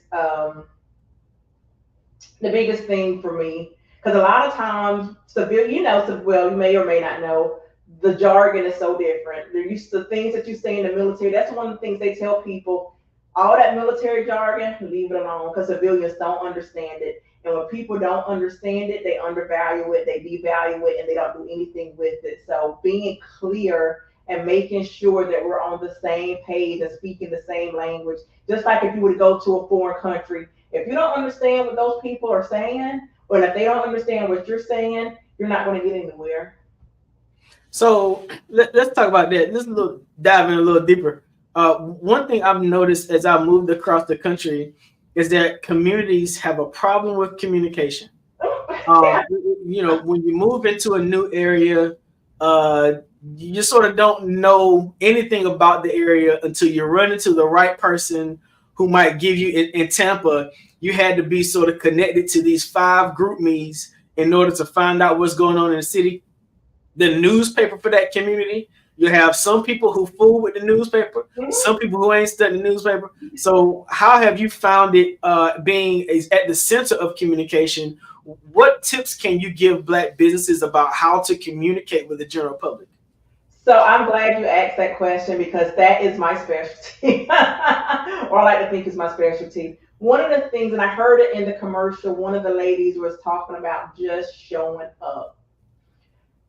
We all have our phones, marketing, text messaging, we're always looking down, we have our phones. But being in the room, being in the right rooms with the right opportunities, that's going to change the game for you. And sometimes as we get older, we're like, oh, we're kind of stuck in our ways. Fayetteville, I know you've heard this, I'm just going to use Fayetteville because we're here. Oh, Fayetteville is cliquish, if this is that. And it sounds like Tampa, it was too, if you have 5 different things that you had to be a part of. And I tell people all the time, everywhere you go is going to be like that. Find your clique, find your tribe, find your people, your like-minded, like-hearted people, and work with them. You don't have to be BFFs, but if y'all have the same mission, the same vision, the same desires, you can do business. And a lot of times we get so caught up in our personal feelings. Oh, we was beefing in the 3rd grade, or it's all kind of silly. I'm telling you what I know. I'm joking. But I've seen it. I'm like, y'all, if we could put our egos and our pride and, okay, a deal went bad 17 years ago, 20 years ago. Does that mean you're going to stop doing business with that person forever? And we do that. Other cultures and other communities don't do that at all. They are, okay, bad deal. Who cares? Let's work on this new deal together. You're one and done in the Black community. One false move, you're done. So as it relates to business owners, I'm new to Fayetteville. My design photography and video studio is opening next month. What would you suggest as a way for me to attract business? Being a new person in town, imagine that nobody knows me, right? I'm from North Carolina, so I'm all right. But imagine that I'm new in town, no one knows me. I don't know where to get started, but I have this skill set that I think this area could really benefit from. How would I go about as a business owner getting recognized in the community as a part of the business community? So the number one thing that I will tell anybody, and it's so funny, I actually have a slide that I created years ago. Join your local chamber of commerce. Here in Fayetteville, we have 3. We have the Hope Mills Chamber. I went to their breakfast this morning.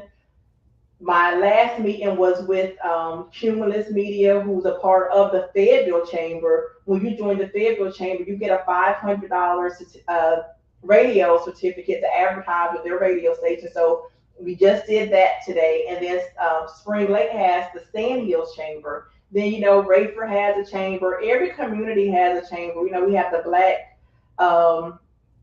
Black chambers and all of the things, but joining your local one or all. If your pockets are deep, join them all. If you got to start with one, start with one. I'm not going to say which one to start with, but they all have different pricing tiers and they all have different things that they do well. It really just depends on what you're trying to accomplish. So, and that's one of the things too. I tell people, hey, that's one of the things you work with me, because I used to work at the chamber.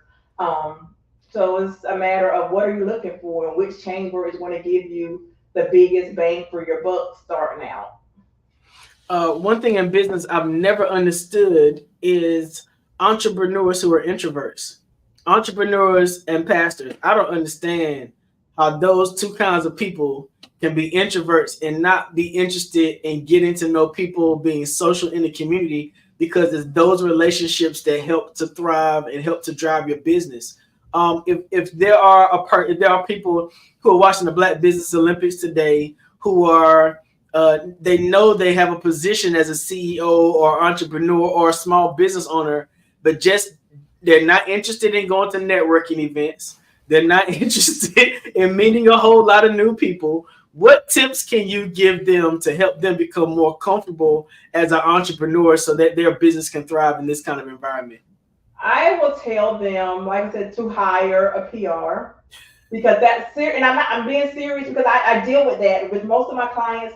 They want to run their business, but your brand has to be out there in the public. If you don't want to do it, hire someone to do it for you. But like I tell my clients all the time, there's only so much I can do for you, because other decision makers want to work with decision makers. They don't want to go through third party. So I work with them to get comfortable on going out, like I said, shaking the hands, kissing the babies, because there's only so much your manager, people want to get to the decision maker. They don't want to go through that third party stuff. So I would recommend that they get comfortable. You don't have to go to everything because it will wear you out.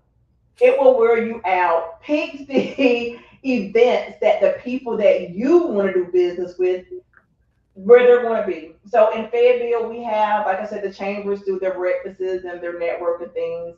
The Fayetteville Business Journal, they do a business lunch every quarter. So there's so many things. You got to know who you want to be in the room with. Where is your audience? Once you know, okay, these are my people. These are the people that I need to talk with, that I need to shake their hands and kiss the babies. And that's where you go. Don't just be going everywhere, because everywhere is not your space. And finding your space and your place is going to pay dividends. Gotcha. I know moving to the area, one of the reasons I reached out and connected to you, because every time I looked up, you were posting about something in the community. Every time I looked up, you were at this place and at this place and at that place. And I was like, man, if I'm going to come back to town and do some business, I got to be connected to her, because outside of you and Tori Johnson, it was like, man, how am I going to get out in the city to find people? I can't be a business owner hiding on the inside. I got to get out to let people know that I'm around. Yeah, and shout out to Tori Johnson, because she is the one who connected us, and she is actually one of my clients, one of my good friends. And I tell her the same thing, because she's an introvert. You know, she's a radio personality. And, you know, we have this, every time we talk, we have this conversation about, hey, you know, you got to do more. She's like, well, at the radio station, it's just me and the computer, me and the audience. I don't got to be out here doing all the things. I'm like, well, you can stay in the corner or in the radio room, but the money is in the public with the people. I've seen also that you've been supporting, I think, a particular fashion or personality that's a hairstylist. Oh yes, Marcus Eyes. Yeah, so Marcus Eyes, actually his birthday was yesterday, and that is the person, to be honest, who helped open doors for me. Like I said, when I got back here, I'm from Fayetteville. I know this, I know that. I got my DD214. I'm thinking I'm going to be, you know, hot stuff. No. It wasn't until I started going to Marcus and Terrell, who does my makeup at the Marcus Eyes Salon. So Marcus Eyes, he's a native of Fayetteville, Hope Mills, rather. And he's built that reputation to be the go-to that all of the celebrities go to, and all the high-powered women who can pay his fee to do their hair. So, you know, connecting with him and he's like my work, doing the PR thing. You know, I dabble in digital creations, and, you know, linking up with them really changed the game, really helped me get noticed. Now is been about 4 years because I linked up with him during the pandemic. But what was really funny, in 2016, when I was about to transition and get out the military, I came home on leave and I saw him in the club. And I'm like, oh my God, I fanned out because I knew him. He did my cousin's hair. Growing up, he did everybody's hair. But it was like, oh my God, I can't afford him. He's this, that, and the third. But you don't know what you can afford until you ask people. And that's the one thing, even with me, people be like, oh, she's with Marcus Song, so I can't afford her. Well, do you even know how much I cost? You know, did you even have the conversation? And so many times we discredit ourselves, we count ourselves out before we even have conversations with people. But to get back to Marcus, I said, Marcus, hey, I want to do these makeovers. So like I said, with the nonprofit, one of the things that we do is the makeovers and the grooming and all of the things. So I know he thought I was crazy the way I was just talking and was like, we're going to do this, we're going to do that. And fast forward to 2024, we're doing the things and, we're making moves and it's great. That's awesome. You talked about affordability. I believe one of the reasons why a lot of entrepreneurs or small business owners don't reach into getting a marketing consultant or a PR person or a branding consultant, they rather go to Canva and do the best that they can. I experience it all the time. What kind of budget should a small business owner look forward to when approaching a public relations person? So I would say, and I'm just going to go off my fees, between $1,500 and $3,500 a month. If you want to get fancy and do the marketing, the radio, I'm gonna just up it to $5,000. And most public relations people, their retainer is between $3,500 and $5,000 a month. But one of the things that we have to understand is not how much you're going to spend, it's how much it's going to make you. Because I can connect you with somebody right now and get you a $10,000 sponsorship, or connect you with 5 new clients. And I tell people all the time, the $1,500 you're paying me, you'll make that back in a night if we do it right. So, and that's what we got to look at. It's like, how much is this going to make me? Not how much, because it's an investment. One of my favorite words you just use is retainer. All right. Why is it that you prefer to use a retainer? Is it because PR takes a while to sort of get going? How long does it take? Give us some information about that. Yeah, so I tell people all the time, give me at least 3 months. And what I do now, is with my PR Quick Start is everything that I can deliver to get you started. But if you want real results, because with any public relations person will tell you, they can't guarantee you media. I can't guarantee to call ABC 11 and get your story picked up. That's just not the way it works, right? Because especially here in Fayetteville, with all the stuff going on with Fort Liberty, you only got so much time. There's accidents every day. There's killings every day. There's something going on in the world every day, and you're ribbon cut, and it's just not going to make the news. You trying to tell me that if I pay you this money, you can't guarantee me a slot? I cannot guarantee you an ABC 11, CBS 17, Spectrum News. I can't guarantee how they run their business, because they have their meetings just like you have your meetings with your staff, what we're going to do, how you're going to do it. So can anybody come to your business and guarantee anything on your behalf? Well, one thing I talk about people is, consistency. Yeah. It is worth the investment to be consistently in places. I tell people that you don't normally see McDonald's commercials during lunch or dinner time. You see McDonald's commercials at other times throughout the day. So when you're ready for lunch, your brain already tells you to do the thing that you've consistently seen as the first choice. Give me one last power pack tip for someone who's trying to get their brand and their business out there in terms of PR.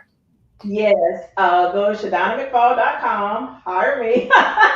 No, seriously, like you said, show up, because I can send out all the press releases, or anybody can send out all the press releases to get you out there, to get you, because once people Google you, because everybody's not on Facebook, social media, Snap, and all that, but when people are looking for things to do in Fayetteville, guess what they do? They Google things to do in Fayetteville, plumbers in Fayetteville, whatever in Fayetteville, or whatever in your city that you're in, you need to be on top of Google. And that's just facts. So don't be afraid to invest the money. Do your homework. People who come to me now, you best believe they have Googled me and they know who I am. They have seen me, and it's just like, okay, y'all know, y'all see what I did with Marcus, and as we see, because my thing is, I really don't go after, and I don't market myself like nearly as much as I should, because when I do get a client, 'cause public relations is so personal. You're in a relationship. You are in a relationship with this person, with this business, knowing what they like, knowing what they don't like, so you can connect them with other things that they like, because they don't want everything. They're not, when people do PR, is way different from marketing. Because they are trying to everything. They just want anything to stick. And public relations, you're in these people's spaces. You're in their energy. So they don't want everything and everybody. So that would be my main thing, is invest in the right public relations person who knows the community, that can pick up the phone, send the email, and get things done like that. Because, like I said earlier, I've been on a Cumberland County boot camp. Everybody knows me now. And it took 8 years to get there. 8 hard, long years of shaking hands and kissing babies and showing up to tell people, hey, this is what I can do. This is how I do it. And now we're rocking and rolling. So I'm happier than I've ever been. Well, I'm glad that we were able to connect here in the Fayetteville, North Carolina area, but this is a global network. So why don't you let everybody else across the world know how they can get in contact with you for your public relations services? Yes, absolutely. Like I said, ShadonnaMcFall.com. You can Google the more you know. Google, and I recommend people, like I say, Google Shadonna McFall and go under images, go under news, and you can see where the news has picked me up. And, I went to the Super Bowl this past year and covered Super Bowl Media Week, the Super Bowl Gospel celebration, and all of the things. So it's just like, and doing that got the attention of everybody here, the commissioners, the people at the college, everybody that I knew, but whoa, what are you doing? Let's talk about it. How was it? So Fayetteville is one of those places, and I'm pretty sure every city is. You got to leave the city, do something grand, then come back, and they notice you. Well, one thing I've noticed was that you consistently share your story. You consistently show people the journey, and I'm proud of you for doing that. Thank you for joining us here on the Black Business Network. And Genius is coming, and I'll see you on the other side. Thank you so much for having me. Wow, what an amazing story from Mo, Shadonna McFall, here in Fayetteville, North Carolina, a public relations specialist. This is the Black Business Network. The Black Business Expo's mission is to raise funds for high school seniors going to college or K through 12 entrepreneurs. The Expo is a fundraiser for students. You can go to www.blackbusinessexpousa.com to donate to the scholarship fund, or use the Cash App that's down below, $BBXUSA. Our goal is to give laptops and up to $5,000 to 10 students. Students can register online at www.blackbusinessexpousa.com. Again, www.blackbusinessexpousa.com. Every dollar counts. So we want to remind you to donate to the scholarship fund. We want to thank our Black Business Expo USA sponsors for April 2024. NC100, Moody Capital Partners, Suede Soul, Lotus Richey Coaching and Training, Carolina, Virginia Minority Supplier Development Council, Step Management, The Hello LLC, Barbara H. Smith LLC, Margie McLean Foundation Incorporated, Genius is Common, Earth Essentials, Melanie Shani Global, 5-Star BDM Media, Executive Women's Success Institute, The Quality Coaching Company, Superwoman Business Services, Creative Force Studios, Lee Entertainment, Artistic App Design, and last but not least, Black Business Expo USA. My name is RJ Stevenson. I'm your afternoon moderator and the CEO of Creative Concepts Production and Design. Genius is coming, and I'll see you on the other side.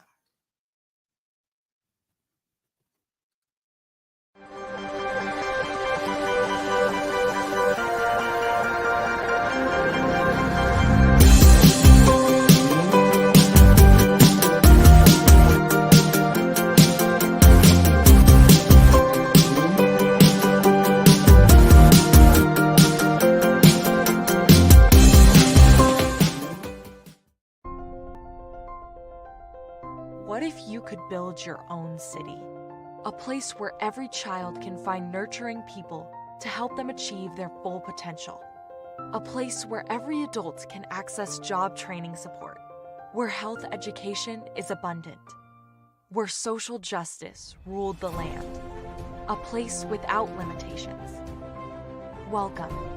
You have arrived at STEM City USA. It is what every city should be. A safe and trusted community where you find people and resources to help you become everything you are and beyond. STEM City is unlike anything you have ever experienced. It is a digital twin of the world around you, only better. STEM City is about energy and soul renewal. It is more than a digital world. You can almost feel the power of live cultural events, music, and theater. STEM City promises a better future for children with caring mentors and hands-on activities with dedicated tutors to support our youth. STEM City is your passport to a healthy lifestyle with weekly events addressing our community's many issues. STEM City is your financial well-being with helpful information on wealth management, career advancement, job training, and so much more. STEM City is the community you deserve. It is the city where your dreams can come true. STEM City USA, a place in the sky that is accessible to all who reach for the stars.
Story, they're like, okay, somebody said they had a vision from God and they need money to build something. And I was like, well, if this guy tells me that the sun's not going to come up, I would not get out of bed. That's who he is to me. And you can see that my judgment is well placed, because in another 8 or 9 months, we're going to put his technology into an electric car. You know, people always say, well, why'd you build the car and the engine is not finished yet? I'm like, well, when the engine's finished, what are we going to put it in? You know? So we had to do the two parts, what we're doing.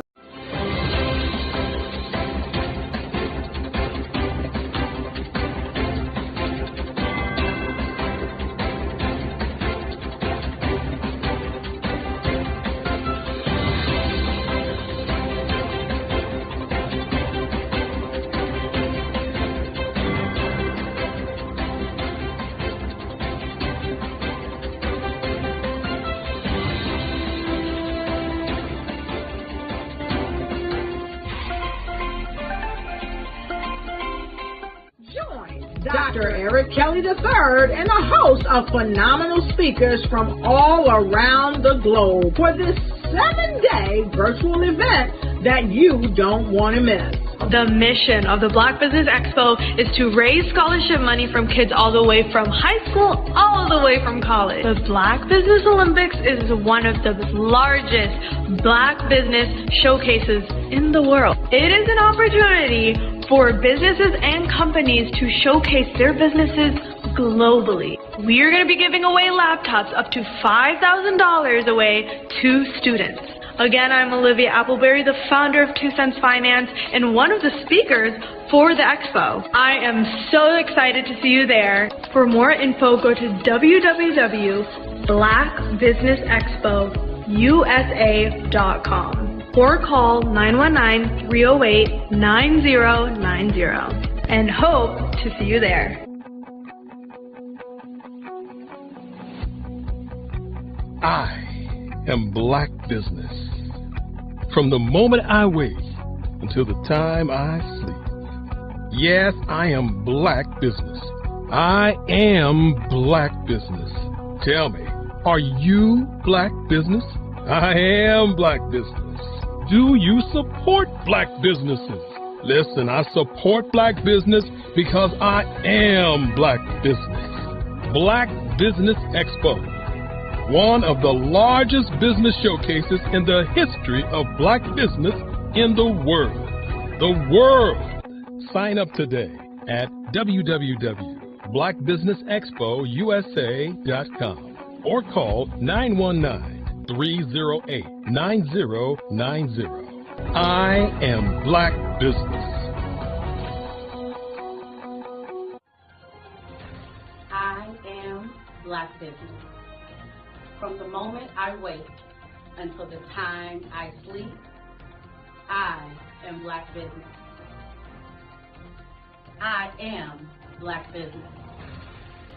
Are you Black Business? I am Black Business. Do you support Black businesses? I support Black business because I am Black Business. Black Business Expo, one of the largest business showcases in the history of Black America in North Carolina. Join Dr. Eric Kelly III and a host of phenomenal speakers from all around the globe for this 7-day virtual event that you don't want to miss. The mission of the Black Business Expo is to raise scholarship money from kids all the way from high school all the way from college. The Black Business Olympics is one of the largest Black business showcases in the world. It is an opportunity for businesses and companies to showcase their businesses globally. We are going to be giving away laptops up to $5,000 away to students. Again, I'm Olivia Appleberry, the founder of 2 Cents Finance and one of the speakers for the expo. I am so excited to see you there. For more info, go to www.blackbusinessexpousa.com or call 919-308-9090 and hope to see you there. I am Black Business. From the moment I wake until the time I sleep. Yes, I am Black Business. I am Black Business. Tell me, are you Black Business? Black Business Expo, one of the largest business showcases in the history of Black business in the world.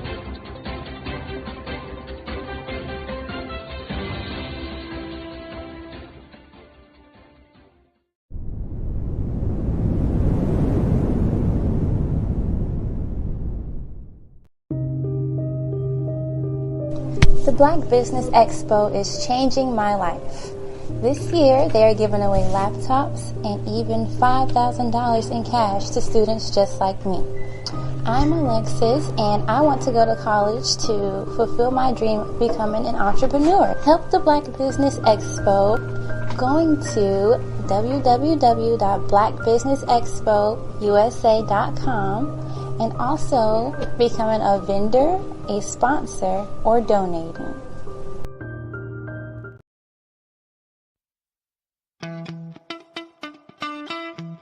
How many times have you been asked to help someone you didn't even know, a student, a business entrepreneur? Or did you ever even ask, where did they end up? That business, that friend, that entrepreneur. Well, just maybe they ended up in a gang, bankrupt, homeless, or worse, dead. Maybe they turned to crime, drugs, and alcohol. Did you ever wonder? Did you destroy their dream, or was your life always so easy? At the Black Business Olympics, we started a movement to help students complete. Give them hope and foster success. Help them to leave their dreams of providing laptops, computers, and up to $5,000 in scholarship funds.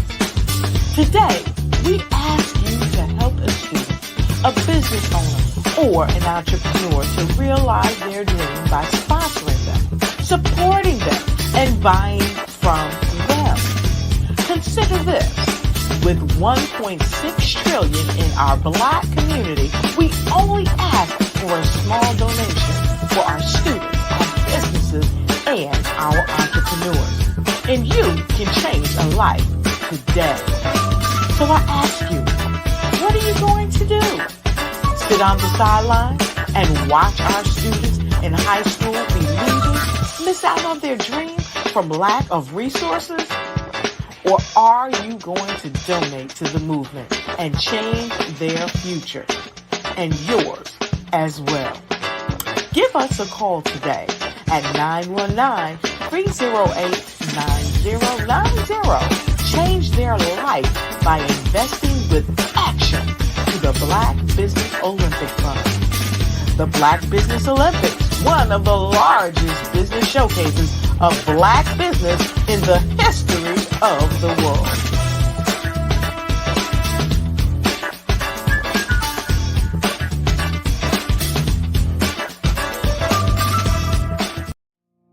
Did you know that approximately 333.34 million businesses exist today, according to a report from 2021?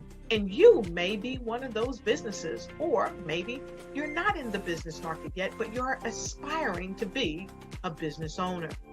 Well, guess what? You're in the right place at the right time. Because let's face it, everything is about timing and opportunity. Hi, my name is Dr. Lotus Richey, and I'm the CEO and founder of the Lotus Richey Coaching and Consulting LLC, along with the Lotus Richey Ignite Show. 15 minutes of success with Dr. Lotus Richey, as well as books to boom your business and bring who you are. And today, I want to bring this amazing message to you about the Black Business Network and the Black Business Olympics. See, the Black Business Network and the Black Business Olympics is designed to help people just like you, that's right, that look like me, to take their business to the next level. Not just in your front yard or your backyard, but globally. The Black Business Network and Black Business Olympics is designed not to just help you survive, but to help you thrive. So join us today as we come together with businesses all around the world to support our students, our children, our young teens, our young entrepreneurs. What we do is we come together to help raise funds for students who are aspiring to be business entrepreneurs, who are aspiring and who are thriving in college. We endow them with a wonderful opportunity to gain scholarship of either a laptop or several thousands of dollars. And we invite you to help be a contributor to this amazing opportunity to help someone that looks just like you. So join us today at our website and let us connect with you and help you ignite and take flight in every area of your life on the Black Business Network and the Black Business Olympics. I'll see you on the other side.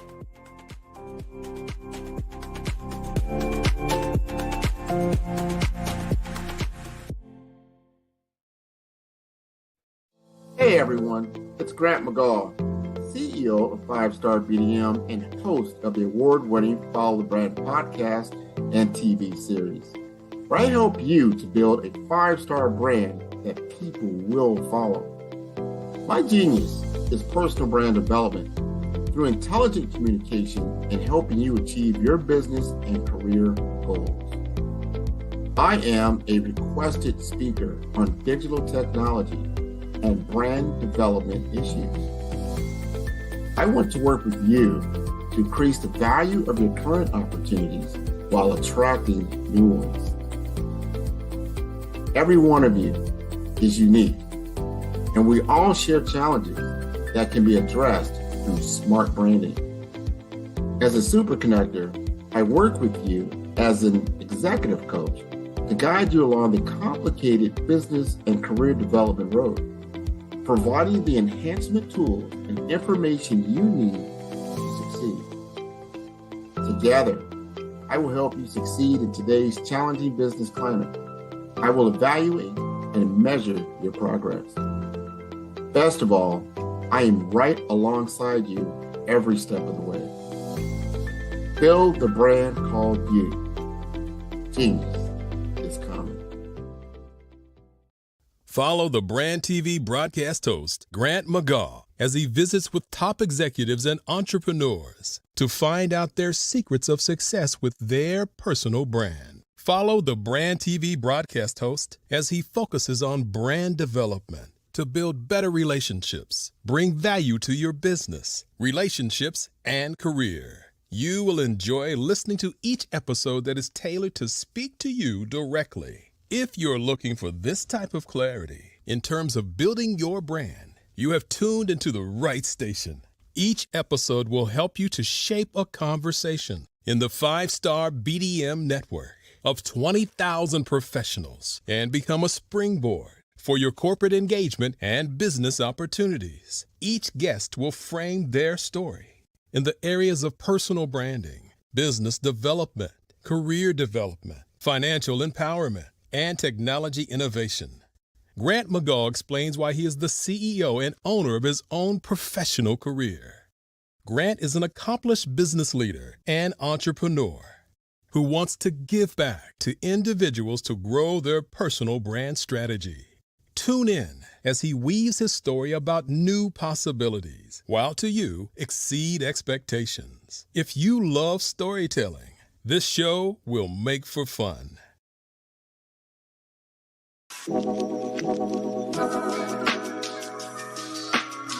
The African company and the African CEO is making a conscious decision to bring on someone external to the continent versus bringing on someone who is from Ghana or Kenya or South Africa. And so the skill sets of the people that we take through our executive leadership training program and ultimately on the placement, obviously have to be extremely high caliber. So what we look for are corporate executives at the vice president to C-suite level, as well as Black entrepreneurs. When we look at the Black corporate executives, we're looking for some very specific skill sets, whether that be around supply chain, sales and marketing, engineering, product development. We want our folks to be able to add immediate value to the corporate board, right? And the other thing is, even if they don't necessarily have specific industry experience, they're bringing a diversity of thought.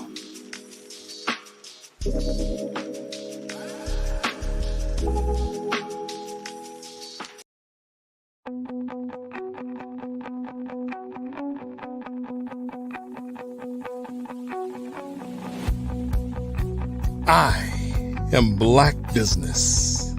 From the moment I wake until the time I sleep.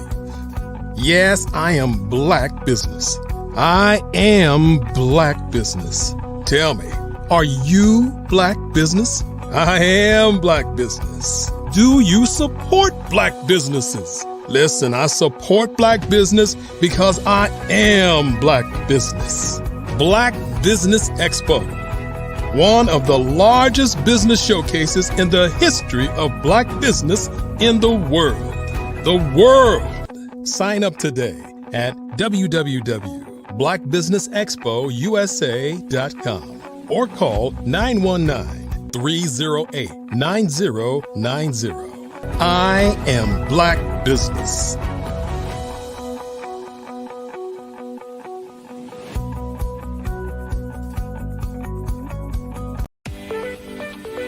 You are in the right place at the right time. The Black Business Network opens again for its Black Business Olympics, a 24/7 broadcast on business, strategies, global branding, social media marketing, finance, advertisement, and much, much more. Featuring the top, most powerful entrepreneurs and speakers and thought leaders from all around the world as they gather together for this phenomenal event.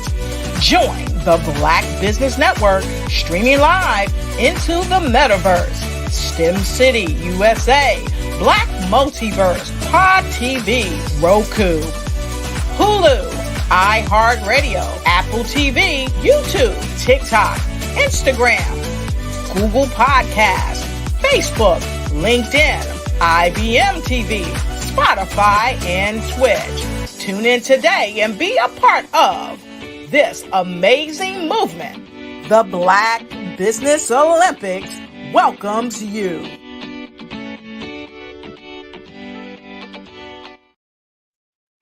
Good afternoon again, business owners, entrepreneurs, thought leaders, and corporations. Welcome to the Black Business Network. My name is RJ Stevenson, CEO of Creative Concepts Production and Design, and I am your business moderator for this afternoon on the Black Business Network. The Black Business Network is a 24-hour business network showcasing Black businesses, business owners, entrepreneurs, and thought leaders worldwide. We have speakers from North Carolina, London, Singapore, Africa, Japan, and cities all over the United States. The Black Business Network is a global community sharing its business knowledge to empower, inspire, and educate businesses about business. Our keynote speaker this afternoon will be Mr. Henry Ward, joined by a fireside chat with Mr. Grant McGaugh. Gentlemen, how are you this afternoon? Just fine, RJ. Great, RJ. Wonderful. How are you? Wonderful. Genius is coming. I look forward to the encounter, and I'll see you all on the other side. Awesome. Thank you. Henri, we get to meet again. How are you? We do, Grant. How are you doing? I am wonderful, wonderful, wonderful, wonderful. I want you to help our audience understand just a little bit backdrop on Be Direct. I know we've had numerous conversations, but there's always someone, this will be their first time. That's right. Hearing this story. I think it's so impactful. So just give us an overview of Be Direct and your role within it. Absolutely. So Be Direct is the first US-based but African-centric corporate board preparedness and board search company. Our focus is to take Black executives at the vice president to C-suite level, as well as accomplished Black entrepreneurs, and take them through a 8-month training program to prepare them to sit on corporate boards on the African continent. Just to give our audience a little backdrop, and I'm really glad that you brought that up. Our founder and CEO, Larry Yan, has actually been doing business on the African continent now for close to 20 years. He was the COO for a consulting company, and he is the CEO of several other companies, one being a cybersecurity company that does business on the African continent, and the other a call center company that does business on the African continent. So over a period of time, what he realized was that there was a need on both sides. There was a need for Black executives and then Black entrepreneurs to actually get corporate board experience, that they were not necessarily getting those opportunities here in the United States. But he also saw a need on the African corporation side for them to have a couple of things. One, for them to have access to Black entrepreneurs and Black executives that could bring additional skill sets and add additional immediate value to their corporate boards, and also to bring what I call a diversity of thought.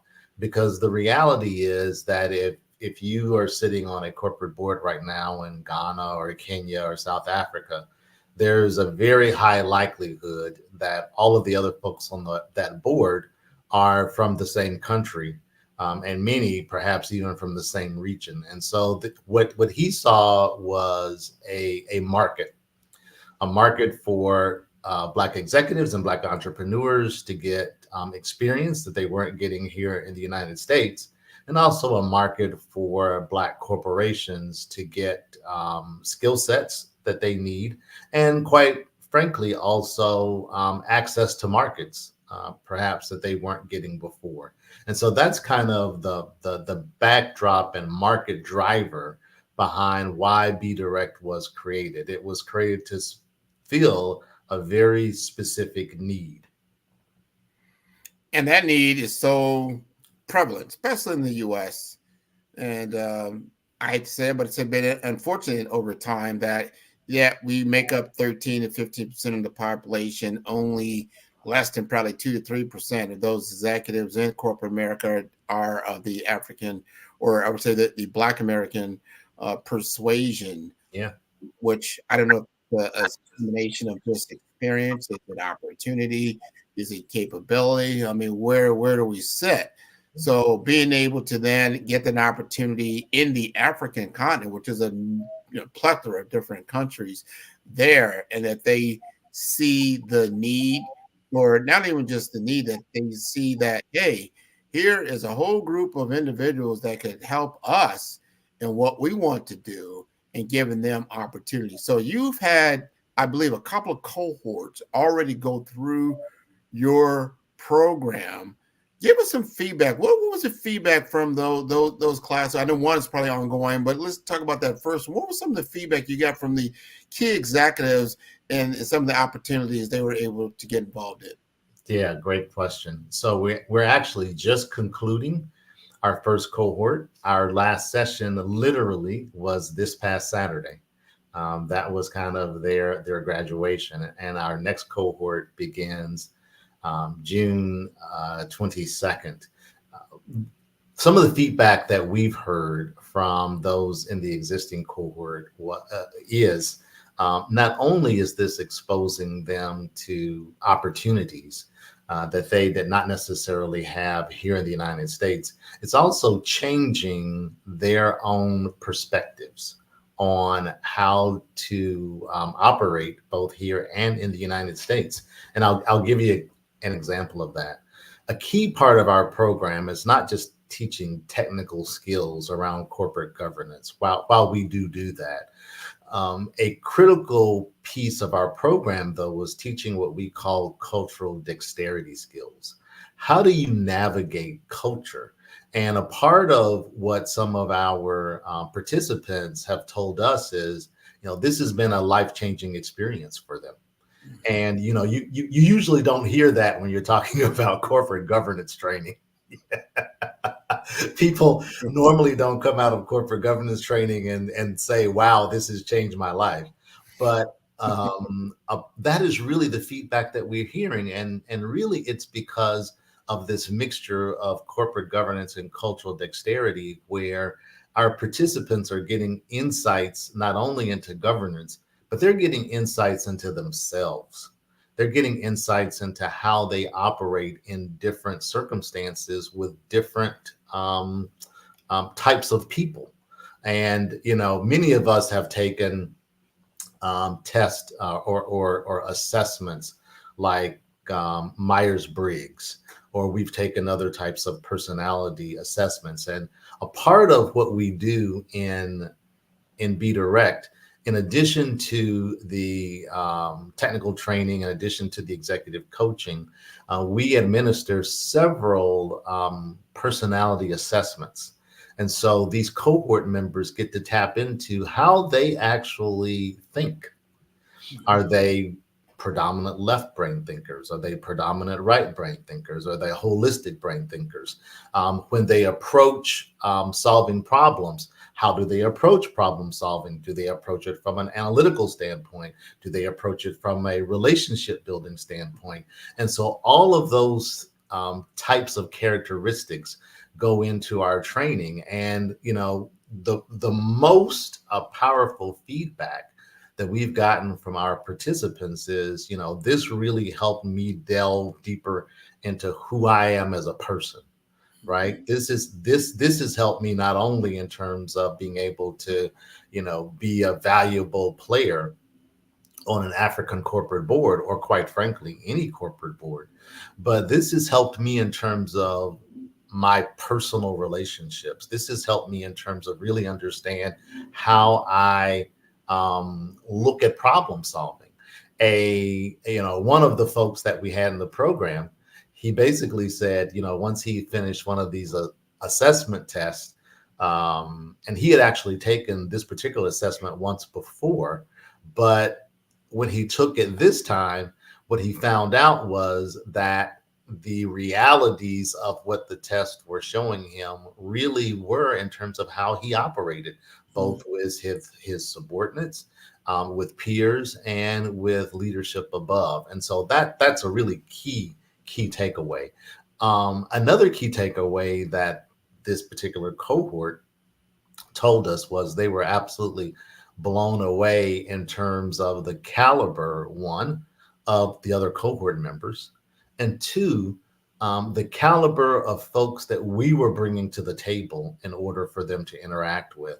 For instance, their second to last cohort training session, we actually had a panel discussion of Black and other corporate board members who sat on corporate boards of South African companies, both public and private.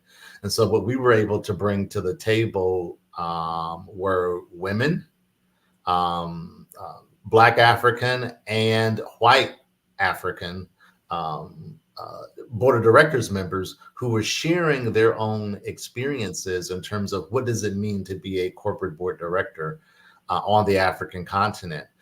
In their graduation service this past Saturday, we actually brought to the table a person who is just absolutely phenomenal. I will mess up her last name, and so I won't attempt to try it on live air. But her first name and her title is Dr. Rufaro. Rufaro is her first name. And she actually is a PhD, but in addition to that, she currently sits on 2 or 3 corporate boards in South Africa. She is not South African. I believe she is from Zambia. Mm-hmm. And so what she talked about was not only the cultural diversity and cultural dexterity of being a Black African, sitting many times on white corporate boards on the African continent in South Africa, but being culturally different from those who are South African. And so those who look at her saying, well, you may not know our culture because although you're from the African continent, from Zambia, you're not South African. And so in her own way of adaptation, even though she is a Black African, she is an indigenous Black person on the African continent, she had to go through her own cultural dexterity and cultural awareness and understanding the fact that she would be viewed as other coming into South Africa, and she told her story, and it was absolutely phenomenal. It blew our cohort members away, because it really talked to the fact that even if you are a Black African on the African continent, if you are going from country to country, you will still be viewed as other, and you still have to be able to navigate culture, even if you are indigenous to the continent. And so that kind of reinforced to them this whole training module that we have in terms of what does it mean to actually navigate culture? What does it mean to actually understand that you can't take Western values and Western thinking and just forklift that into another country on another continent and think you will be successful, because you won't. We tend to, in the United States, we tend to look at Africa monolithically. We tend to look at it, the continent of Africa, as if it were a country. And the reality is there are 54, 55 different countries that sit on the continent of Africa, each having their own way of doing things, each having their own culture, each having their own way of navigating internationally. And if you come into that environment with a one-size-fits-all approach, you will not be successful. It would be the same as if someone going to Europe and thinking that all Europeans are the same. And the reality is, a Brit thinks of him, her, or herself very different than a Spaniard, who thinks of him or herself very different than an Italian, who thinks of him or herself very different than someone from Greece, although they're all European, right? They all have very different ways of doing things. And the same thing applies on the African continent. And so the aha moment for many of our participants wasn't necessarily around the corporate governance piece, again, which is important. You have to be able to bring those skill sets to the table in order to be valuable. But what they found most important was actually the piece about understanding themselves, and then understanding how do you navigate culture. Because again, if you are a very analytical person, and you come into an organization that is more freewheeling in terms of its culture, from a corporate board perspective, you might get your feelings hurt. I can imagine that, man. We get our feelings hurt all the time just in the U.S. I mean, what you're talking about is so true. Just think about the differences between living in the Southeast, where I am, in like Miami, as opposed to living in the Northwest. Up in the Seattle area, or if you go all the way down to the Southwest in the Arizona, in that area, or what we call the Deep South, and all these other things, they're all different in how they view things. And I'm sure, because what you said is so true, and we need to get away from that. We don't think of, hey, I'm going to Europe. You normally say, yes, I'm going to London, I'm going to France, I'm going to the, maybe you may say something about the Mediterranean or something like that, because there's a lot of different countries. Right. But Africa is a huge, huge, huge place. Absolutely. And there's so many different, not only, we say the indigenous, and we say indigenous, I'm talking about the tribal. That's right. The tribal, and then understanding those tribal nuances, and you may have no idea about nothing like that. And I say this very candidly, just like in the U.S. Talk to us about the Native American tribal system. You'd be like, right. I just thought they were all Indians. You're like, oh, right. No, you're cool. Exactly. You'd lose right off the bat. Because there's just so many different personalities and tribal customs and culture and all those things. Absolutely. Here's a perfect example of that, of Grant, if I could. And I've talked about this with some of our other sessions. One of my best friends is Nigerian. He's Yoruba. And as many may know, within Nigeria, there are three main clans, if you will, or three main cultural tribes. There is Yoruba, there's Hausa, and there's Igbo. And they are mainly divided in terms of geography, where they sit within inside of the country of Nigeria. So he was born and raised in Nigeria. Left Nigeria in his early 20s to come to the United States to go to college. He's now been here in the United States, well, close to 40 years or so. He views himself as a Nigerian living in America because culturally, in his mind, he's still very much Nigerian.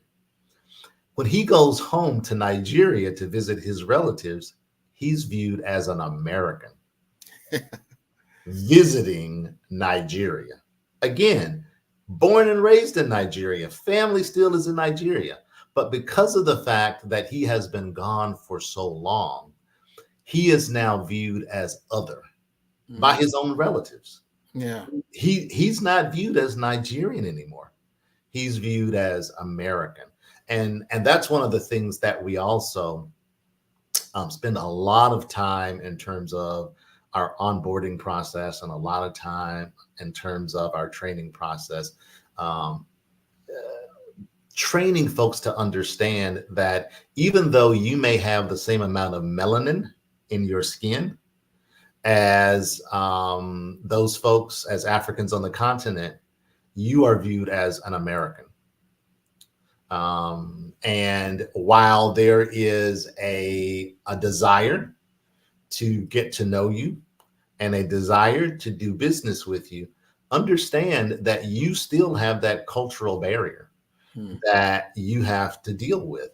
Just as my friend who born and raised in Nigeria is now considered an American, right? Because and what's interesting is I've heard that story many times from many people, from those who were born and raised in Haiti or born and raised in Jamaica or born and raised in Ghana, who have spent time in the West, have spent time here in America. And when they go home, they're not viewed as,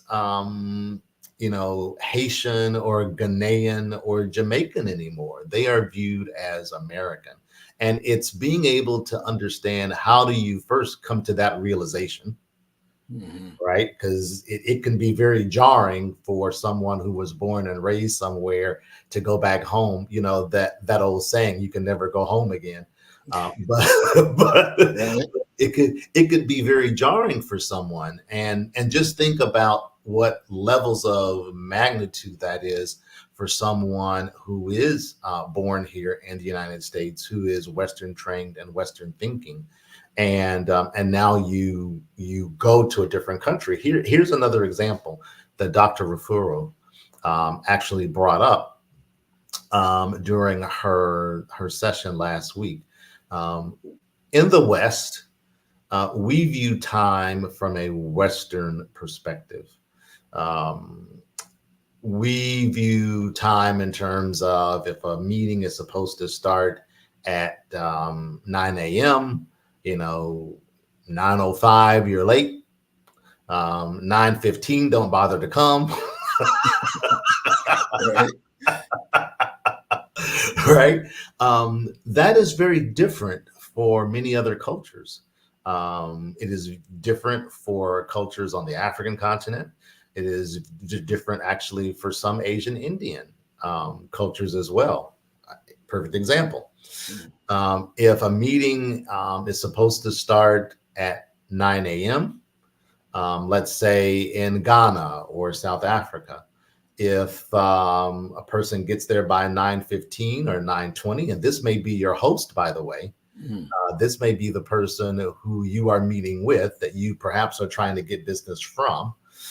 If that meeting starts at 9:15 or 9:20, you're doing pretty good. and by the way, once they get there at 9:15 or 9:20, the first 15 to 20 minutes may be spent just talking about family. How are you doing? How's your family? How's it going? And so from a Western perspective, we sometimes will get frustrated with that, right? We have the concept of time is money, right? Mhm. And, I came here to talk about business. And the reality is, for that particular culture or those cultures, there's much more, at least initially, there's much more an emphasis on building relationship, right? I'm really not interested in doing business with you until I have kind of meshed with you as a person. And a part of us building this relationship is us spending time not talking about business. Hmm. It's spending time really for me to get to know you as a human being, to decide if I want to do business with you as a human being before I start talking about actual business. And that's very different. That approach is very different than approach that we take in the West. In the West, it's let's talk about business, let's get it done quickly, ba-bump, ba-bump, ba-bump, ba-bump. And that's not the reality of the way business works in many countries on the African continent. And one other thing, there is also a difference between doing business in Southern and Western and Mid Africa versus Northern Africa. The term that's predominantly used, and I don't necessarily like this term, but I will throw it out there as a term that's used so people will know what it means. Northern Africa versus Sub-Saharan Africa. And when people use the term Sub-Saharan Africa, many times they are using it in a pejorative sense, which is why I don't like using that term. When people say Sub-Saharan Africa, usually what they're referring to is quote unquote Black Africa, as opposed to Northern Africa. You'll see countries such as Egypt or Tanzania or some other countries.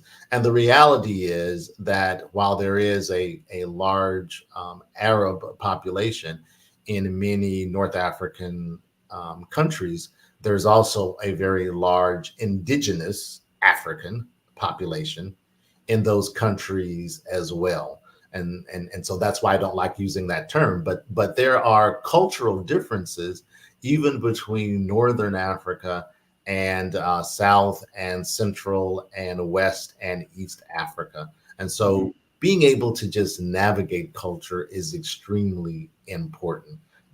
It is actually as important or more important than actually understanding the technical aspects of cultural governance. I'll give one more example.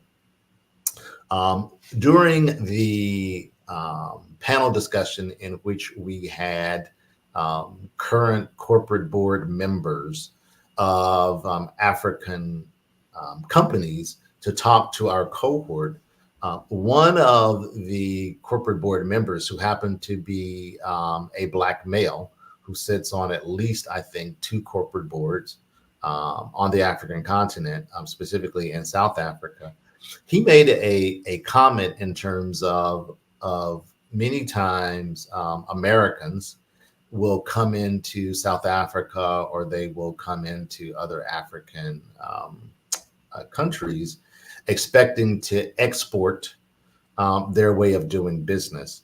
And one of the things that he talked about in South Africa, there is this focus on understanding that anytime a company outside of the South Africa comes and do business, they have to understand that what the South African government in particular is looking for in terms of bringing them in or kind of giving them a blessing in terms of doing business in the continent or doing business in that country is what aspects are they providing in terms of uplifting in terms of the community. So what community services are they bringing to South Africa in addition to just monetary value? And then also, what are they doing in terms of to help the indigenous African supply chain? So let's say a large company comes in, multi-billion-dollar US company comes in.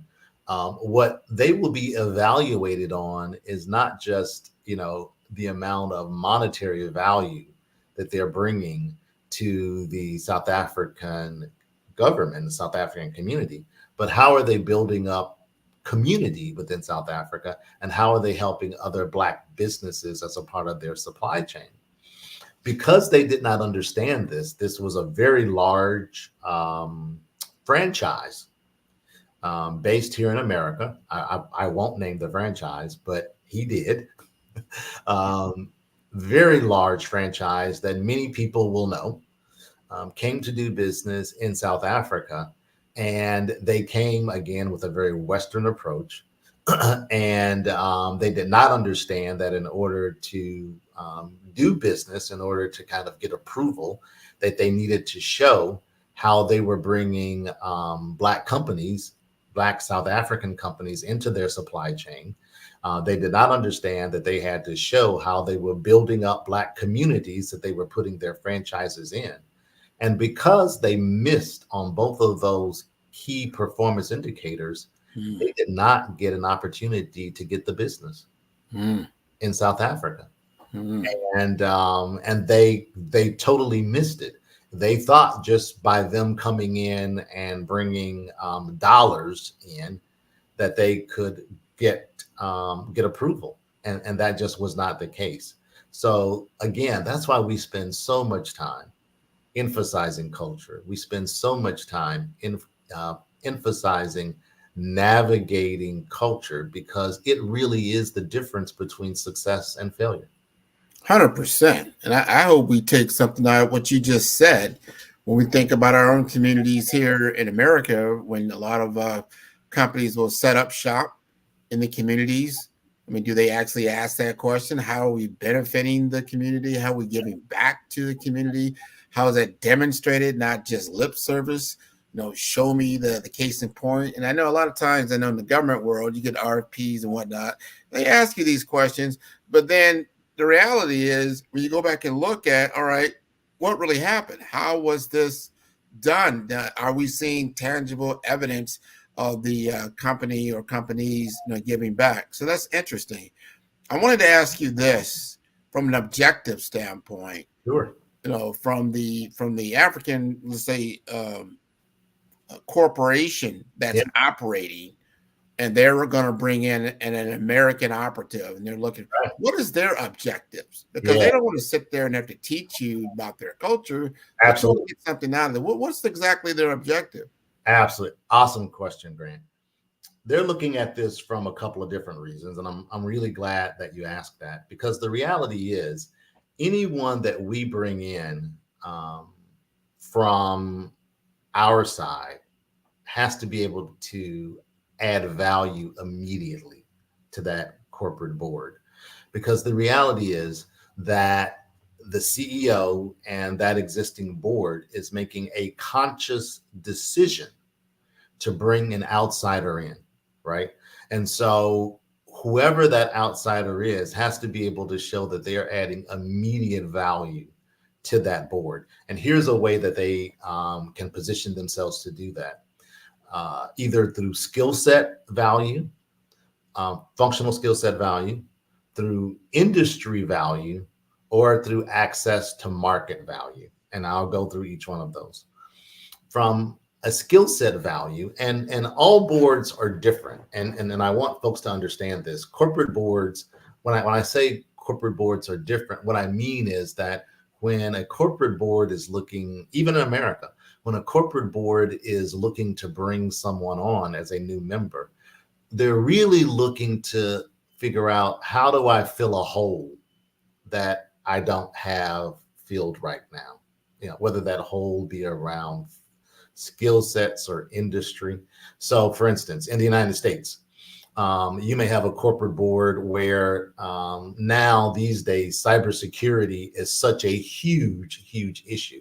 So any American corporate board now may want to make sure that they have someone on their board that has really strong cybersecurity skill sets. From a industry perspective, that person also would probably want to have industry experience in the industry that this corporate board operates in. The same thing holds true for corporate boards on the African continent. They may be looking to fill a skill set perhaps around sales and marketing, or perhaps around product development and or supply chain. Something I want to make sure there's difference between being what we call an operator and being a corporate board person, meaning that you don't come onto the corporate board to have day-to-day operations experience, meaning that even if I'm bringing you in as someone with strong sales and marketing experience, I don't expect you to work directly with my sales and marketing team to go out and do deals, right? There's a saying, eyes in, hands out, right? So the corporate board is there to be in an advisory role and in a policy-making role, not in a day-to-day operations role. But the skill sets that board is looking for could be unique board to board. Many are looking for people who might have access to the U.S. market, right? So, and you may not think in your current position that you can fill that, but the reality is that you may know someone who may know someone who may know someone who can help this company get access to different markets. And so in terms of what the value that these corporations are looking for, they're looking for people that have specific functional skill sets that can help them grow. They're looking for people that have specific industry skill sets that can help them grow. And they're looking for people that have market access that can help them grow. Notice there is something common about all of those three examples that I gave, and that is that can help them grow. Yes. Right. Yes. Right. Yes. You're looking for people that they're looking for people that can help them grow. 100% on that. And once you understand the objectives, it makes it easier. Then it's just a communication style. What you do, make sure you're like, when in Rome, do as the Romans, Right. kind of thing. Right. At the same time, you could probably educate them a little bit more on American lifestyle. Sure. Sure. And glad you asked that too. So it becomes a two-way street, right? And that's kind of phase 2 of our Be Direct kind of multi-generational product plan, if you will. So phase 1 is training U.S. executives and entrepreneurs on how do you position yourself to be a corporate board director on the African continent.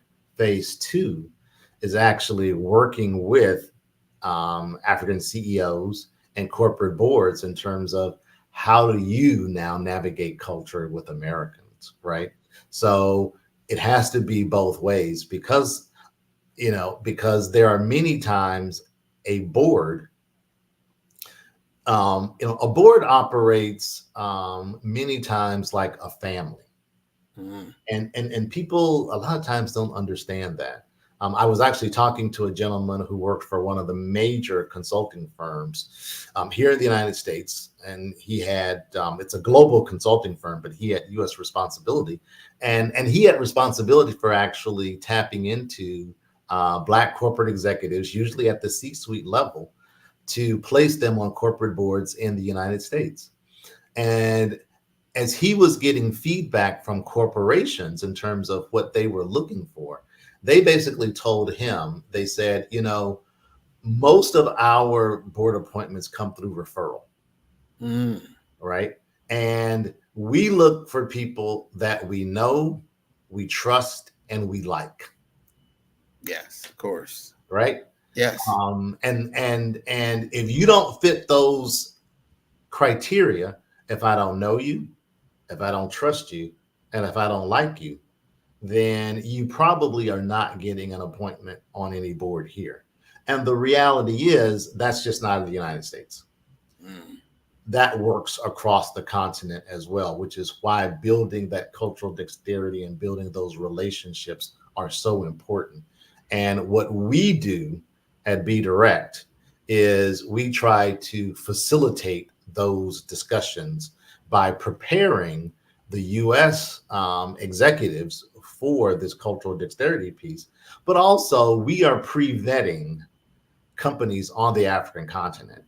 For instance, we would not want to place a Black female on a corporate board on the African continent in a country that did not necessarily value Black females. Right. Right. I see RJ is back with us. I didn't know when to jump in, and now I'm back here playing hopscotch. I'm like, I'm pulling in all the information. I don't want to interrupt because I'm learning so much. Having had some global traveling myself, very, very great content. I'm going to actually go back and watch it again. Thank you all so much for your wealth of knowledge. Amazing conversation. Genius is common. Actually, Mr.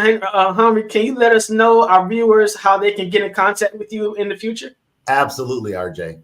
Please go to our website at www.globalboarddirector.com. And Global Board Director is all one word. www.globalboarddirector.com, and take a look at our video.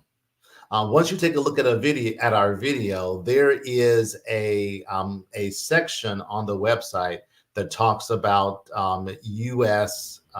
executive applications. Click on that and feel free to give us your information. You can also send us an email at info at globalboarddirector.com, and we will most definitely respond to you. Wonderful. Thank you so much for the conversation and your insight. Genius is common, and I'll see both of you on the other side. Thank you so much. Thank you, Grant. Thank you. Wow, what amazing information we've received about board positions and even global board positions. I know that you've enjoyed that conversation, that fireside chat between the two of them. The Black Business Expo's mission is to raise funds for high school seniors going to college or K-12 entrepreneurs. The Expo is a fundraiser for students. You can go to www.blackbusinessexpo.com to donate to the scholarship fund or use the Cash App on the screen below, $BBX USA. Our goal is to give laptops and up to $5,000 to 10 students. Students can also register online at www.blackbusinessexpousa.com. Again, that's www.blackbusinessexpousa.com. Every dollar counts, so we want to remind you to donate to the scholarship fund. We want to thank our Black Business Expo USA sponsors for April 2024. NC100, Moody Capital Partners, Suede Soul, Lotus Rocher Lotus Rocher Coaching and Training, Carolina, Virginia Minority Supplier Development Council, Step Management, The Hello LLC, Barbara H. Smith LLC, Margie McLean Foundation Incorporated, Genius is Common, Earth Essentials, Melanie Shani Global, 5-Star BDM Media, Executive Women's Success Institute, The Quality Coaching Company, Superwoman Business Services, Creative Force Studios, Lee Entertainment, Artistic App Design, and of course, Black Business Expo USA. My name is RJ Stevenson, your afternoon moderator. Genius is common, and I'll see you on the other side.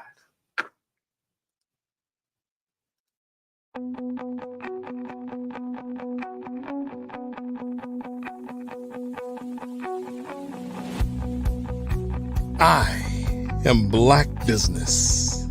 From the moment I wake until the time I sleep. Yes, I am Black Business. I am Black Business. Tell me, are you Black Business? I am Black Business. Do you support Black businesses? Listen, I support Black business because I am Black Business. Black Business.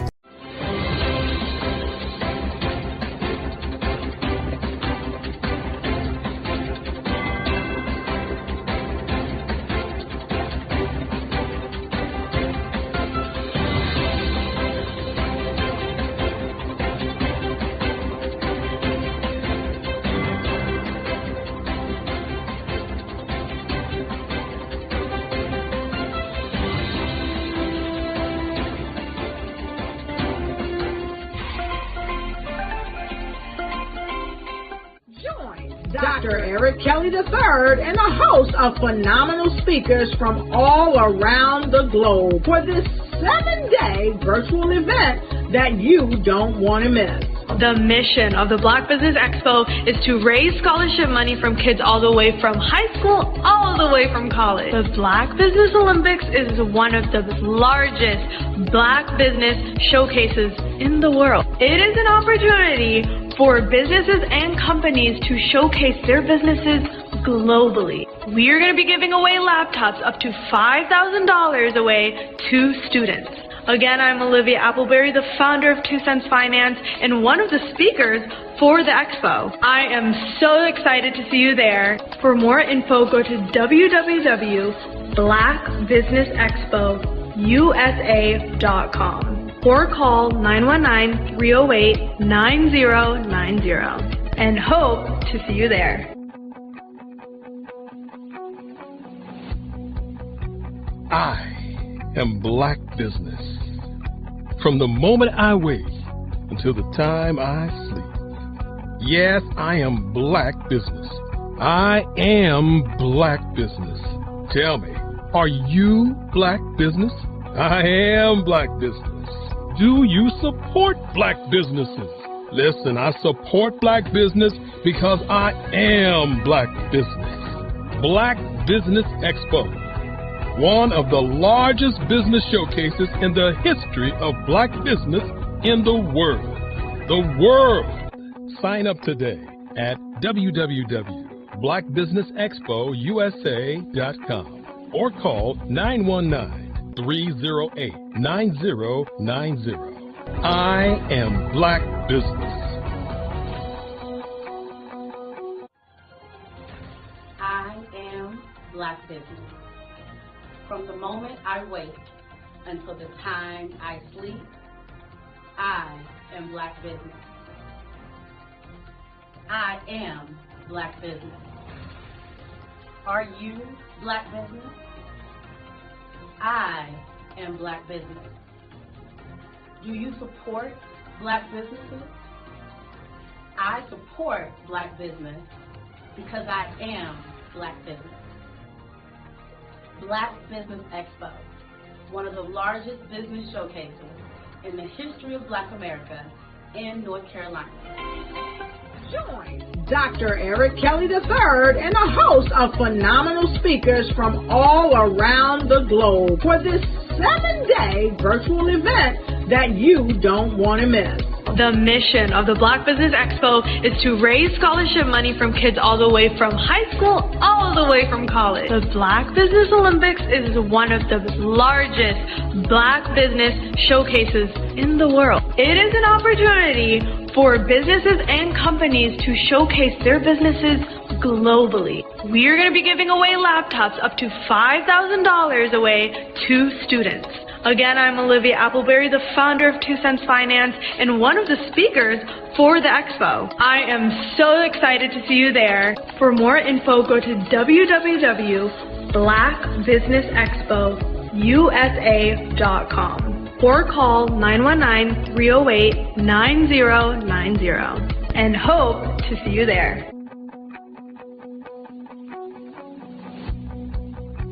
I am Black Business. From the moment I wake until the time I sleep. Yes, I am Black Business. I am Black Business. Tell me, are you Black Business? Black Business Expo, one of the largest business showcases in the history of Black business in the world.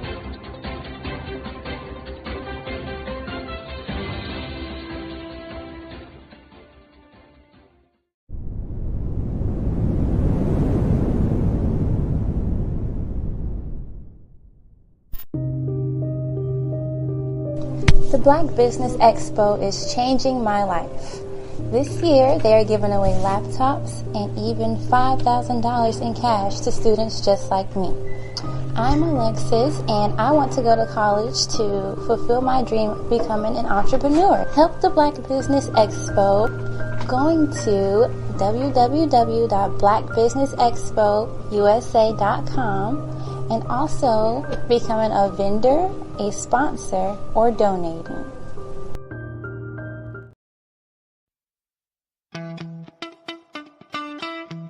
How many times have you been asked to help someone you didn't even know, a student, a business entrepreneur, or did you ever even ask, where did they end up? That business, that friend, that entrepreneur. Well, just maybe they ended up in a gang, bankrupt, homeless, or worse, dead. Maybe they turned to crime, drugs, and alcohol. Did you ever wonder? Did you destroy their dream, or was your life always so easy? At the Black Business Olympics, we started a movement to help students complete. Give them hope and foster success.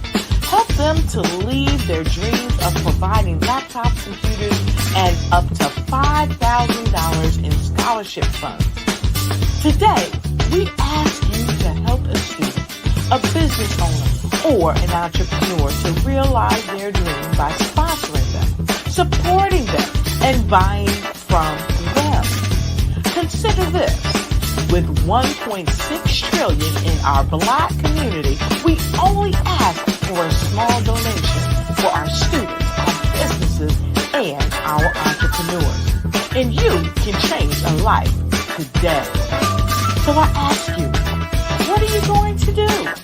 Sit on the sideline and watch our students in high school be leaders, miss out on their dream from lack of resources? Or are you going to donate to the movement and change their future and yours as well? Give us a call today at 919-308-9090. Change their life by investing with action to the Black Business Olympic Fund. The Black Business Olympics, one of the largest business showcases of Black business in the history of the world.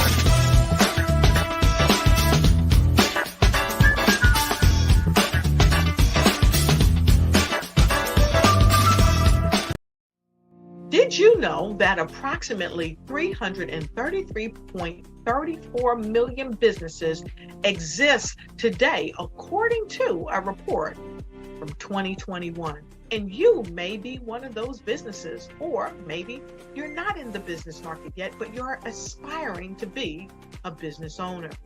Well, guess what? You're in the right place at the right time. Because let's face it, everything is about timing and opportunity. Hi, my name is Dr. Lotus Richey, and I'm the CEO and founder of the Lotus Richey Coaching and Consulting LLC, along with the Lotus Richey Ignite Show. 15 minutes of success with Dr. Lotus Richey, as well as books to boom your business and bring who you are. And today, I want to bring this amazing message to you about the Black Business Network and the Black Business Olympics. See, the Black Business Network and the Black Business Olympics is designed to help people just like you, that's right, that look like me, to take their business to the next level. Not just in your front yard or your backyard, but globally. The Black Business Network and Black Business Olympics is designed not to just help you survive, but to help you thrive. So join us today as we come together with businesses all around the world to support our students, our children, our young teens, our young entrepreneurs. What we do is we come together to help raise funds for students who are aspiring to be business entrepreneurs, who are aspiring and who are thriving in college. We endow them with a wonderful opportunity to gain scholarships of either a laptop or several thousands of dollars. And we invite you to help be a contributor to this amazing opportunity to help someone that looks just like you. So join us today at our website and let us connect with you and help you ignite and take flight in every area of your life on the Black Business Network and the Black Business Olympics. I'll see you on the other side.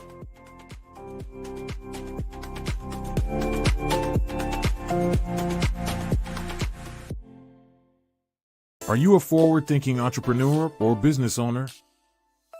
The world is changing faster than ever, and it's time to pivot and adapt to the future. Hello LLC is here to help you do just that. Hello stands for helping enterprises leverage leading-edge optimizations. Our innovative solutions can streamline operations, reduce overhead costs, and give you a competitive edge in a market projected to reach $5 trillion by 2030. By pivoting to the metaverse, businesses can tap into a rapidly growing market that is projected to be a significant part of daily life for 25% of Americans by 2026. As a full digital metaverse agency, the Hello LLC can help you create custom solutions to streamline operations, increase productivity, reduce costs, and drive brand recognition. Why should you pivot to the metaverse with the Hello LLC? By leveraging cutting-edge technology, you can provide immersive experiences for your customers, expand your global reach, and unlock new revenue streams. Contact us today to make the pivot. I'd like you to imagine with me, if you will, opening an app where you can collaborate with like-minded individuals from around the world, get inspiration and in-app tools to launch and grow your business, as well as share your knowledge and earn compensation, all in one app. Well, the name of that app is Truso, short for Truly Social. Hi, I'm Matthew Newman, the founder and CEO of Truso. A new concept in social media, Truso is designed from the ground up to be a platform that's both social and empowering for all its users. How exactly do we do that? I'm glad you asked. First, Truso brings the world together via video. Psychologists assert that video provides a significantly more effective connection than audio only. When you enter a community on Truso, you're face to face. Second, on Truso, you don't have to have 1 million followers to monetize. Our business model allows all hosts and moderators to monetize, no matter the size of your following, by 1, producing fee-based content, and 2, inviting others to join the platform as subscribers. Even more, Truso has an in-app resource library with over 100 free resources, forms, and documents to help you build your brand and grow your business.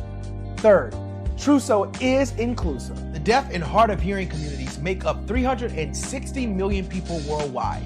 Unlike audio-only apps, Truso embraces this community, providing a networking platform that allows them to participate via video and closed captioning. We even have a deaf and hard of hearing foundation in the works as well. Fourth, Truso is both social and safe. We refer to Truso as a virtual extension of the beauty shop, barbershop, and brainchild of the community. A place where there's laughter, along with wisdom, growth-oriented conversation, and genuine connections in a safe space. Truso even has proprietary security to ensure we maintain a safe environment for everyone. Where are we at now? Truso is live, y'all. We've launched in beta and we're acquiring users daily. We have an incredible development and marketing team, plus amazing celebrity influencers at the table, helping us spread the word around the globe, beginning within the African diaspora and beyond by creating a safe space for growth, connection, and collaboration. We're truly excited about Truso. We've created something special for which there is a global market. And we invite you to embark on this journey with us as a shareholder. The future for Truso is truly bright. Join us and let's go there together.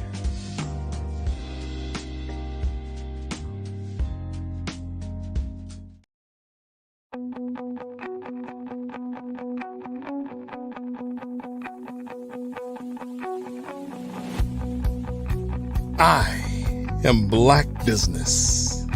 From the moment I wake until the time I sleep.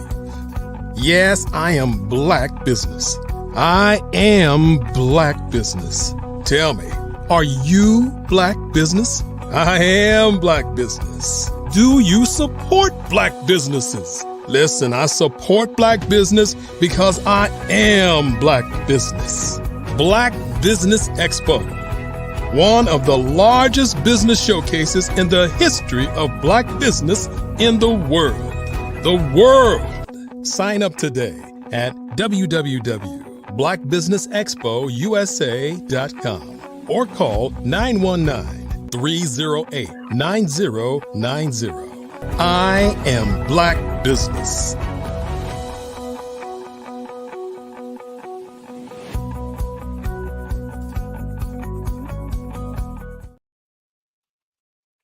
Good afternoon, business owners, entrepreneurs, thought leaders, and corporations.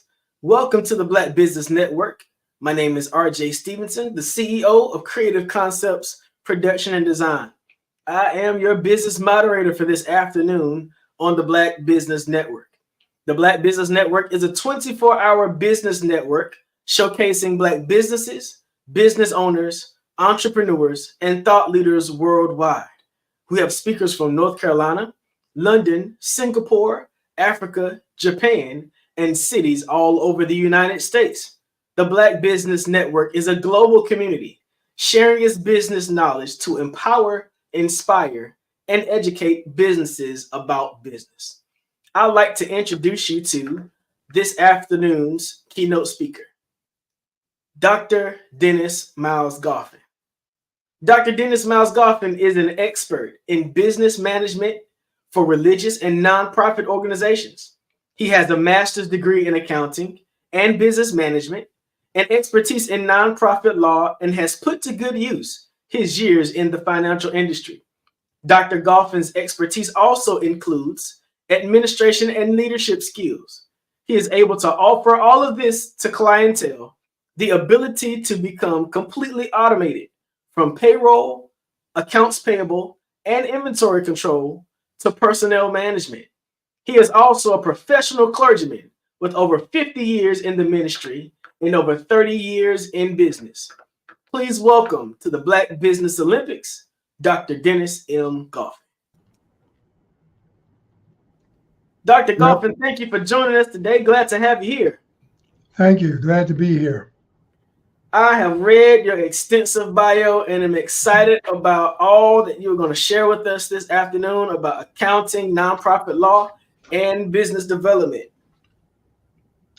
Good. I'm looking forward to it. So you have over 50 years experience in the industry. Can you tell us a little bit about how you got involved in the industry itself? Well, it was a passion of mine from my days in high school. I found out I was a pretty good numbers guy. So I did well in math and algebra and calculus. And so I had a passion to do numbers. And that's what led me to get my first MBA in business. But I also had a passion because I grew up in the church to do something in the nonprofit sector. So one of the things I specialized in was nonprofit law and of course, and then nonprofit accounting.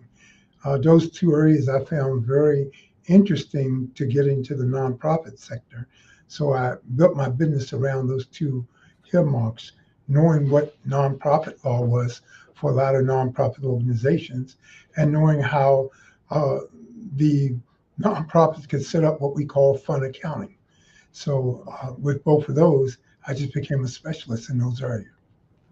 So nonprofit accounting, is that nonprofit accounting different from regular small business or corporate accounting? Yes, it is. It is like it says. It's called fund accounting, F-U-N-D, which means it's a management of a collection of funds that you pull together for nonprofit organizations. Now, there's two kinds of fund accounting. There is the government fund accounting, which they do, and then there's the business sector nonprofit fund accounting, which means that you're managing a bunch of funds in a collective basis to pull together the profit and loss statement. So there are smaller funds that connect to the bigger fund, and then you pull the umbrella together. So that's why we call it fund accounting, because those entities will have other little small branches that they deal with that needs to be pulled together into a collective whole. Wow, fund accounting. I remember going through my matriculation in East Carolina. I took managerial accounting, I took personnel accounting, but nobody said anything about fund accounting and knowing a little bit of the nonprofit funding process. There's guarantors, there's trustees in those areas. What kind? Nonprofits, we have to put together boards of operations even to get started, and then to certify as a 501c type business, you have to allocate your board. What kind of skill set would qualify a person to manage fund accounting for a nonprofit organization? Well, let's start, I believe, RJ, back to what nonprofit is. I think it's important because people hear nonprofit and sometimes they think that means that you can't make profit. It's just that you can't make personal profit. If you want a business that's going to personally benefit you, then you need to do an LLC because that will personally benefit you. But if you're doing something to benefit a cause, benefit something else, that's what we talk about nonprofit, because that means that you don't personally benefit from the assets. Personal benefit, you can do a personal corporation. But if you're not going to benefit, you put the organization together specifically for a cause or benefit of a cause. That's why it's called nonprofit, which means individuals cannot personally benefit from the assets of the corporation. That's what it really means. So when we talk about nonprofit, we mean that you have a desire to do something charitable, something that affects the community, something like the Black Business Expo, which I've been seeing the commercials. They're doing this to raise money for college kids. So they're not doing this to raise money for somebody to get a Ferrari. It's not to get a mansion house. They're doing it for a cause. So that makes it a nonprofit. So monies raised have to be used for the purpose in which it's raised for. So that's what a nonprofit organization would involve. Now, that's when I tell people, when you sit down to say, I'm a former corporation, the first thing I ask them, what do you want? You want to make money for yourself, or you want to help affect a cause? Because it's two different things. You're not going to get rich in a nonprofit corporation. You're going to get what's called reasonable compensation. But in a business, you can become as rich as you want. It's a personal business. You can make as much money as you want. But if you're going the other right, where you're helping people, you can get reasonably compensated, but most of the assets will go toward that business entity and not in your pocket. That's basically the difference. So I remember filling out the packet of information that was necessary to get my nonprofit started. You helped me with that. Can you talk briefly about some of the information that's necessary for you to have together before you start on the nonprofit filing end? Yeah, you need to come up with, of course, a business name that nobody else is using. So you have to check with that state to make sure nobody has that name. And then, of course, you need to incorporate within the guidelines of the state that you are in. Very important. You have to have an odd number board, 3 or more people as an odd number board. As you go to your 501 status, the IRS want to make sure those board members are not related and that your board is not stacked in a family interest. So you're probably going to look at 3 to 7 board members. Also, the board members in a nonprofit cannot be paid by the nonprofit. So you don't have paid board members. You have non-paying board members. They can't even be involved in things that's going to be of their best interest. So those are the kind of things that kind of get you going for a nonprofit, because remember, you're putting together that enterprise for a cause. And so your efforts, your monies is to take care of the cause. Doesn't mean you can't get any money. It just means you can't take all the money. It doesn't mean you can't get any money. It just means you can't take all the money. I love the way you put that. Because the mismanagement of nonprofit funds can really get you in a lot of trouble, right? Yes. Can you talk a little bit about the other side of that, about, how your fund should be managed as a nonprofit and what kind of vehicles or things that you have that can help people do that? Well, we have great management tools. And one of the things that you need a bookkeeper who understands what nonprofit is, because you want to make sure the funds are set up properly. So when you go to the bank to open up a bank account, first thing they do is flip your corporate papers to see how you incorporated, so they know what kind of account to give you, whether they're going to give you a business checking account or a nonprofit business account. So they will determine by looking at your articles to see what kind of business you are. Then they'll recommend the type of financial vehicle you need to have. That being said, I remember, because I've been in business long enough to remember what we call a one-right system. You used to put a check on the table and it would write through to leave you copies. So that's why they call it one right. It was all carbon system and you leave your report.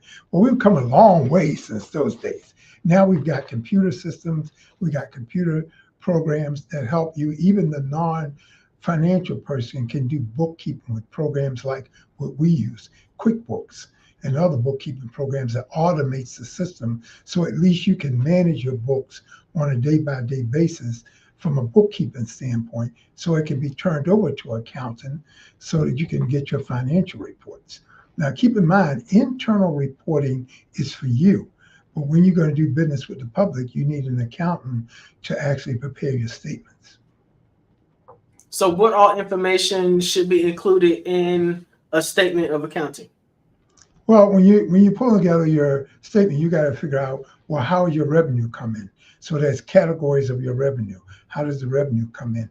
And whether that revenue is, we say it's non-restricted and restricted revenue coming in. So for nonprofit organizations, you have two levels of revenue. Non-restricted revenue, which means you're getting basic revenue in from different donations and sources, and you can use it for the benefit of the organization in any way you choose. We call that non-restricted income. Then there's restricted income, where you have applied for grants or scholarships, or when you've designated a particular fundraiser for a specific instance or purpose, then we call that restricted income, because then that money can only use for the purpose in which you solicited for. So that becomes very important, that you categorize the difference between monies that come in that we consider non-restricted and monies we consider restricted. Those two entities are very important. You manage those. Then you look at your basic expenses, supplies, rent, utilities, all those things are kind of basic expenses that's going to be put against the business. So you look at the income and your expenses, and of course what's left is your profit. Generally, if it's a profit-making organization, that profit goes in your pocket. Because it's not a profit-making organization, that profit stays into the business. So for most small business owners, those individuals beginning a nonprofit organization, it tends to be the case that you try your best to keep as much of the finances and resources as you can in the house. But I have learned that hiring a good accountant can really cause you to forego a whole lot of financial accountability problems or financial management mistakes that business owners don't necessarily think about. Can you talk about some of the benefits of hiring an accountant to work alongside your business? Well, of course, the first is integrity, because you want to make sure that your numbers and everything are in proper order. The other thing that's so important with this is that when you start dealing with the IRS, their position is that ignorance of the law is no excuse. So you need to educate yourself on what you can do and cannot do, so you don't get yourself in trouble. So you have a good accountant, a good lawyer who works in nonprofit field. And that's why I do advisory services in both legal and the financial, to know what you can do and not do, and to set up properly, to know what things are that you can take out, what things you can't, how the business should be operated. Like I said, the main problem that gets in trouble, especially with payroll, doesn't matter with any business. If you're doing payroll, it's not use the monies that should be put aside to go to the government. That's not for you to spend. You got to set that money on the side for payroll, for the taxes and things that involve. And sometimes businesses wind up using payroll money for operating money. And then when it's time to do your payroll reporting, you can't do it because the monies are not available. Well, that's against the law, whether the business is profit or non-profit. But sometimes the cash flow is set that you want to use that money. Well, you got to set a system where you restrict that money on the side, don't even touch it. And that's why I usually recommend that companies set up a separate payroll account from the general account. Don't do everything out of the general account. So that there's a case, sometimes you have to know when you set up 3 basic accounts you should have as a business. One is your general operating fund, if you're running payroll, a payroll account, and the other is a savings account, because you need that for emergencies also. These 3 accounts is basic no matter what your business is to be set up. You should have a separate payroll account, compensation fund, general fund where you do all your other business out of, and of course a savings fund where you save it for emergencies in a rainy day. And then you can start building financial vehicles from that once your business grows. Once it grows and you have monies coming in, you can see where to allocate it financially. That's a good thing where a good financial advisor can advise you on what to do. Financial mismanagement is something that often steers people away from nonprofits. It steers donators or donors away from nonprofits. And it steers people who really would do well by having a nonprofit entity away from nonprofits, because nobody wants those kinds of problems, right? But those kind of problems are with profit and nonprofit. Okay. What are those? What are the problems that you see commonly in the business world as it regards to accounting? We call it arm's length transactions, which means that you have to be careful how you use your transactions. So things that are personal should become personal. Things that are business should become business. Basically, and this goes for either the profit or nonprofit, the business can only write things personally for expenses that's in the name of that business. So in other words, it cannot write checks to your personal expense from the business, because that's called arm's length transaction. It's like an arm. You do an arm's length, keep your personal stuff over here and keep your business stuff over here. So anything that's operating the business can personally pay for. Anything that's personal, you write yourself either owner's equity check, or you write yourself, you get on your own payroll and take your personal money out of your personal account to take care of your personal expenses. But when you let the business account take care of your personal expenses, that's when you get in trouble. And that's when you have issues with the whole thing. So that becomes very important. So the most thing is the rule that people understand, that check writing is not to pay your personal bills. That's not why you set up the business. It's to take care of the bills of the business. So a lot of small business owners, we begin being the business. We don't have any other employees but ourselves. So are you suggesting that we should have a payroll account in addition to the regular operating account so we can pay ourselves to that kind of service, rather than, I remember my mom and dad, we had household situations happening sometimes. We had business situations sometimes. Sometimes the household has to take care of the business. Sometimes the business has to take care of the house. How do you suggest that a business owner get out of the habit of mixing their financials that way so that they can really be solvent and accountable financially? Well, it can be hard without any financial experience, but what you gave is what 90% of businesses go through. Small businesses having to juggle between. So we set up things like this. There are things you put in the business to start. We call that owner's equity. So as you keep track of that owner's equity that comes in. So we set up the accounting. We say, okay, you're going to begin your business with $5,000 that you personally put into your money. So we call that owner's equity. Then as you start making money, the money that comes in is considered income. And then the money that's spent is considered expense. We look at the income and expense as what operates the business, but you had to have some equity in the business, whether it was a building, whether it was a house, whether you use your home office house or your own personal money to get it started. You have to put your money in as called owner's equity. Then when you need to draw money out, you draw it out by drawing what we call an owner's draw. You got to write a check for yourself. Let's say you got to pay your own mortgage now. You put a lot of money in the business, and now you need to draw money out to pay your mortgage. Well, when you write that money out, it's called an owner's draw.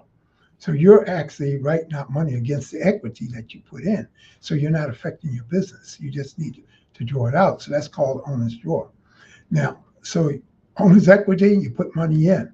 Owner's draw, you pull money out until you establish a payroll.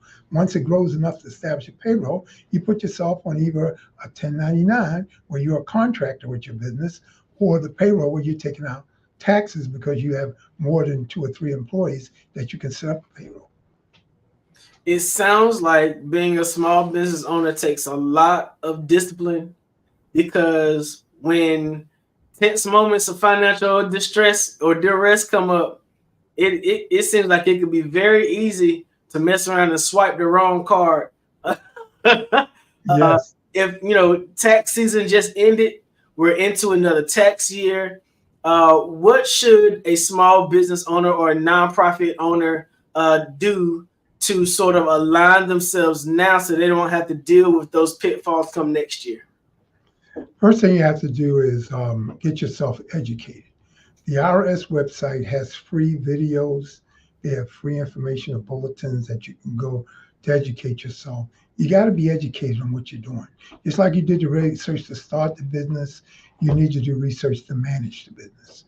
So you need to get educated on what your industry is all about. These discipline things I'm talking about and doing are something that you have to do. Now, for a nonprofit, most of this is disciplined by a board.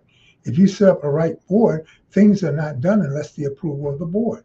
The board's got to sign off on what you spend, on how you operate. That's also the difference in a nonprofit organization versus a regular business, because you don't have that much control from the board over your personal business as you do from a nonprofit. Nonprofit is board oriented. So in addition to accounting, I know that you also do professional leadership development. And you're talking about board designations now. And what I found a lot of times with some people that I know, younger people don't have as much experience. They've heard about the benefits of having a nonprofit. They're not as educated. And so they go about trying to develop a board by asking their friends and family members to be on the board. And then a lot of them come to me for consultation for business. And I'm like, which one are you going to develop? Are you going to spend your time developing your business, or are you going to spend your time developing your board? Because it is just futile trying to develop both at the same time. That's true. You're right. What are some good aspects to look for in a person that a new nonprofit is considering as a board member? Well, you say when a new nonprofit is considered board, you want somebody who has expertise. Usually you are looking for people that you're already in relationship with. If you're doing a nonprofit, you already decided you're going to pull some people who are interested in the cause that you're going to do. And so you look for some people, not just necessarily friends, but people you can put on the board that technically, and I hate to say this, that you can pull from their expertise as free advice. Because of course, if they're a board member, they're going to give you advice and help you with expertise, where if you went to them personally, you have to pay them for a consultant fee. So you want to get people who are knowledgeable. That way, if they're knowledgeable on their board, they can give you free advice and help out. So you got to be savvy. You want to look for board members who have the ability to add some value to your business. If they're not adding value, what's the purpose? Like you said, just getting a friend, pulling together your wife and your son and your daughter, that's not helping you. You need to find some people who are willing to work with you, and that would be a part of your board, because you want to be able to pull from them. You're picking board members because they have some value that you need to pull from. This is value that you don't have to pay for. So with 50 years plus of experience in your career field, it's got to be a good thing to look back on the legacy of what you've done to build your business. What are some of the accomplishments that you've done that keeps you moving forward with your legacy? Well, I try to stay innovative, and that's very important. I try to stay ahead of my industry. I try to get all the tools to make it interesting. For instance, 20 years ago, I had 20 employees because we had to travel all over the country and do things. Today, I don't need that many employees because everything is computerized. I can have meetings like this where I'm Zooming, where I used to have to fly to a place, get a rental car, go to a meeting, be in the hotel. That's as much as 10 years ago. That's the only way I got around to do board meetings. Now I do board meetings online. So there's a lot now we can do because of technology that have helped the industry. I've put more into the technical piece than I do in the personnel piece because I'm not need as many personnel because of the technical piece. There's so much you can do with technology. And now with AI, it's even more important. So we just try to stay ahead of the technology that can use and how to make your business more efficient so that the idea is to spend less and make more. That's business philosophy. Spend less and make more. That means your income and your outcome, your accounting sheets, your financial sheets got to be balanced at some point, right? Right, exactly. Wow. Okay, so we're talking about finances, accounting, small business, nonprofits. What does a person need to do to become an accountant? Because you talked about bookkeepers, accountants, then I know there's CPAs. What is the difference between those for those young people who may be watching this looking to start their career fair in financial services? What's the difference between those ranges of aspects of career? I'm glad you asked. Bookkeepers basically just keep the books. They're making sure that the income and expenses are in line. Now, I don't want to devalue that because an average bookkeeper now makes almost $100,000 a year. Bookkeeping there are a lot of schools that will take you through bookkeeping. You learn the basics of finance. You learn a little bit about how to put together a profit and loss statement, how to put together a balance sheet, how to manage the books. That's a bookkeeper. So they would do those kind of things to manage the books. That's very important. Accountant, on the other hand, takes it a little step further than the bookkeeping. And of course, they put it in accounting form. What an accountant is looking at is putting things in what we call GAAP form, generally accepted accounting principles. So there's much more than the bookkeeper who just throwing together numbers on a sheet, may make an Excel spreadsheet. The accountant has got to put it together into a better form. In the legal industry, for instance, you would have a lawyer, which is like a CPA. Certified public accountant is one who's become very certified at the top of their chart, just like a lawyer would be. And so they're able to do much more, and they're accountable for much more. And of course, the letters they produce on the financials determine how much they make. So we go through those three levels in finance: bookkeepers, accountants, and then CPAs. So we do the same thing there with lawyers, and you would have people who become people who just work with lawyers and do things like that. Same thing with bookkeepers, just work for the companies, and they're putting together numbers for the company for internal records. That's what you need a bookkeeper for. The better you have the internal records, the less money you're going to spend for the accountant. Because if the accountant has to do your bookkeeping, they're going to charge you by the hour and charge you for doing stuff that you should have already had done yourself. So years ago, when you give an accountant a whole box full of papers and figures and receipts, well, now you're asking him to be your bookkeeper. And so he's going to charge you, because all he's going to do is hire a bookkeeper and charge you that revenue to put together bookkeeping, because his job is accounting and not bookkeeping.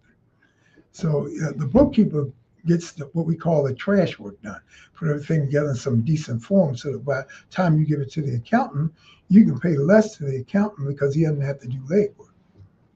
Wow. What things did you have to do to make transition during the pandemic? I know that a lot of times during the pandemic, a lot of businesses decreased their workflows.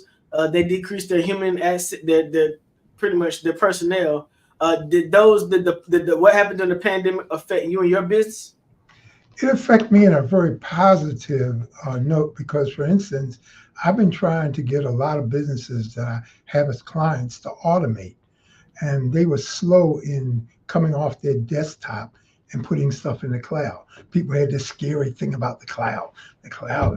Well, when the pandemic hit, they were forced to go to the cloud.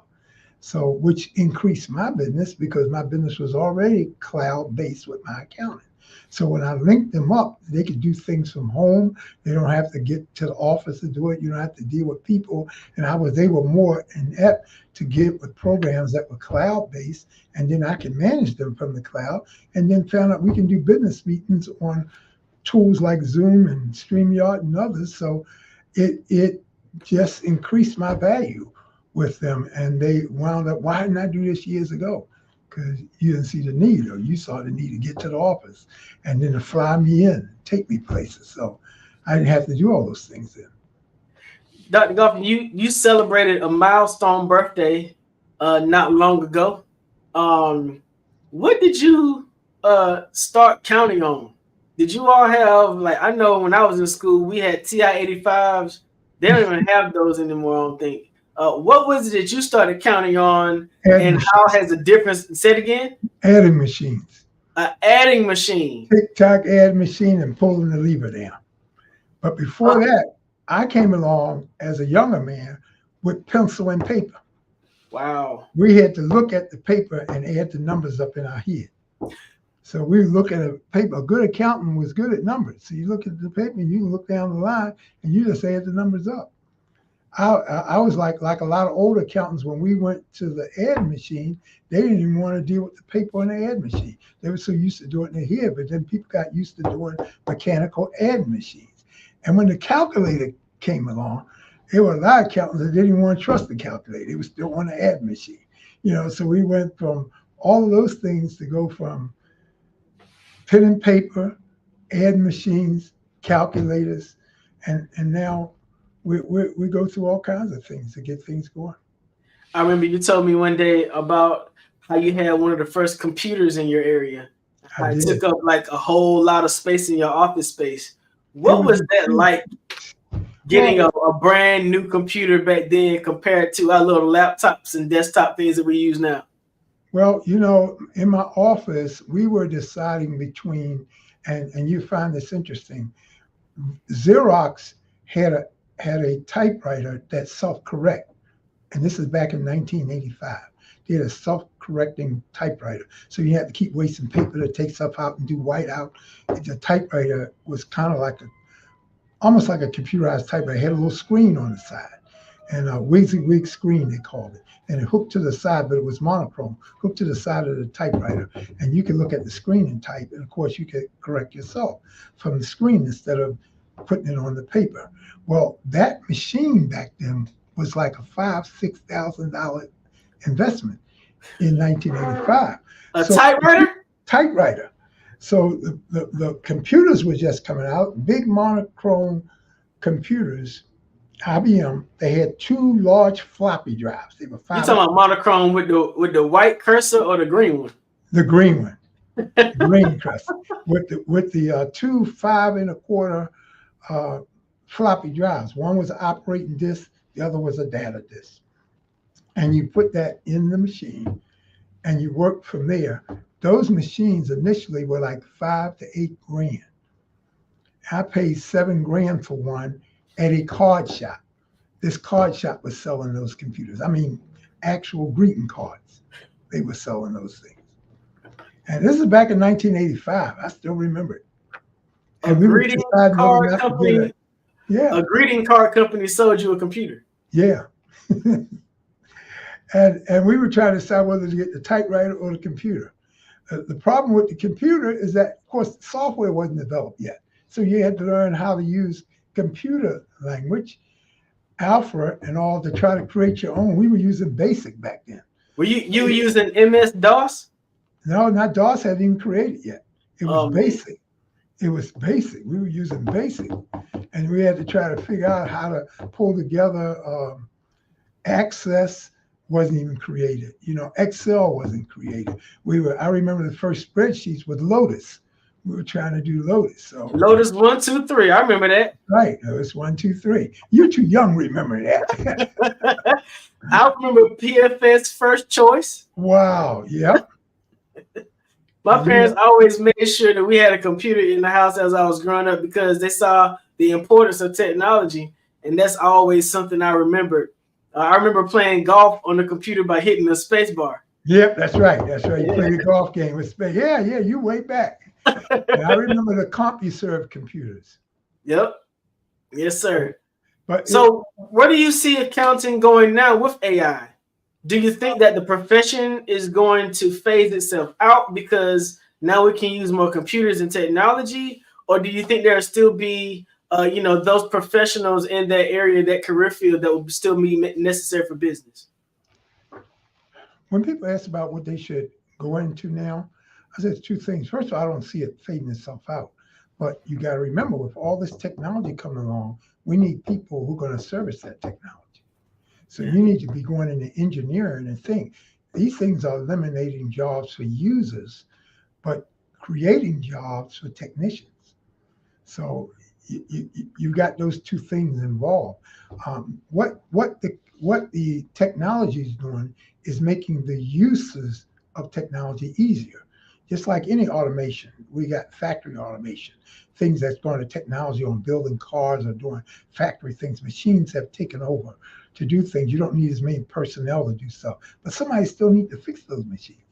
Has everybody thought about the technicians need to be done now, not the users. Forget the users, let's move to the technician.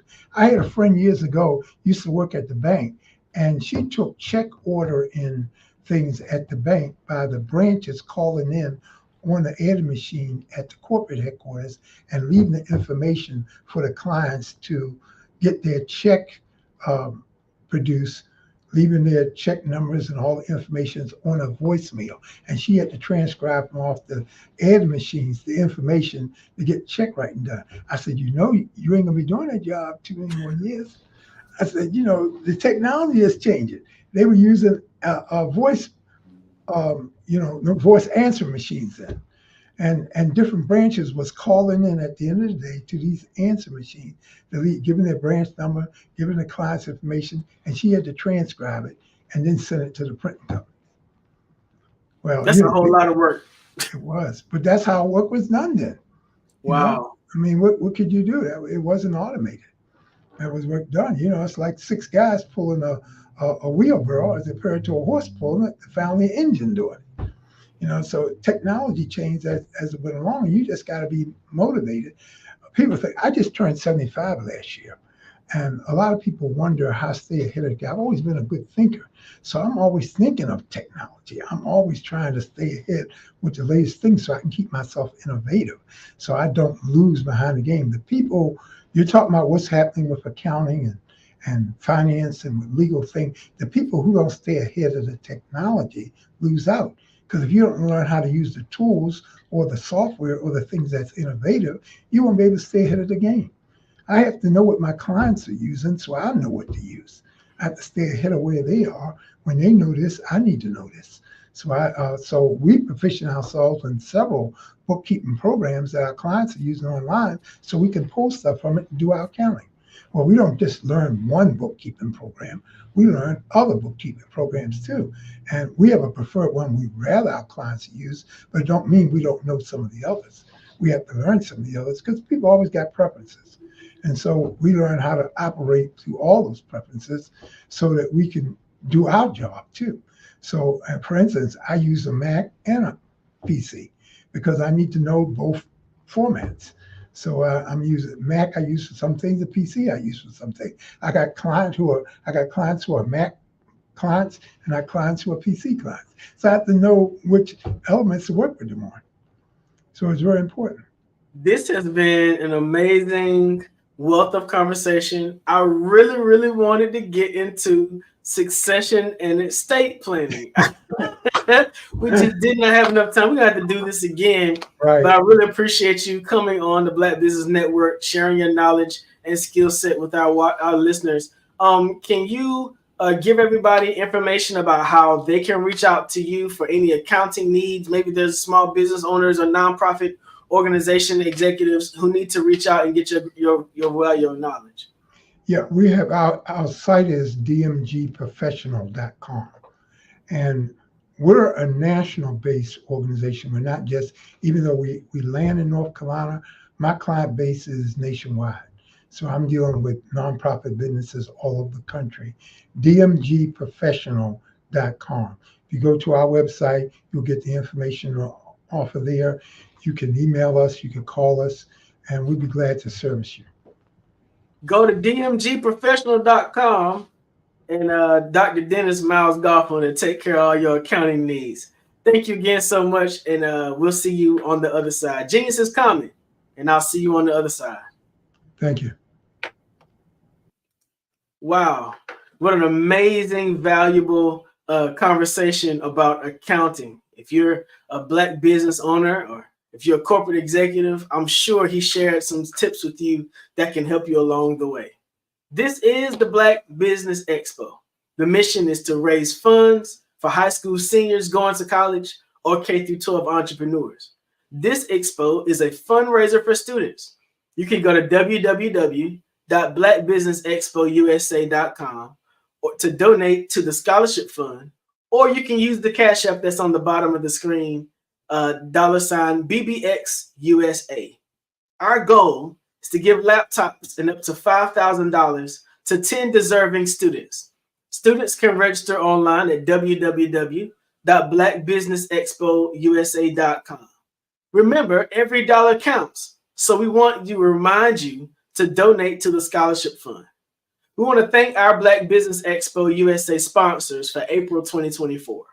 NC100, Moody Capital Partners, Suede Soul, Lotus Richey Coaching and Training, Carolina, Virginia Minority Supplier Development Council, Step Management, The Hello LLC, Barbara H. Smith LLC, Margie McLean Foundation Incorporated, Genius is Common, Earth Essentials, Melanie Shawnee Global, 5-Star BDM Media, Executive Women's Success Institute, The Quality Coaching Company, Superwoman Business Services, Creative Force Studios, Lee Entertainment, Artistic App Design, and Black Business Expo USA. My name is RJ Stevenson, the CEO of Creative Concepts Production and Design, located here in Fayetteville, North Carolina. Thank you for watching the Black Business Expo. Please continue to watch. Our evening session is about to begin. Genius is coming, and I'll see you on the other side.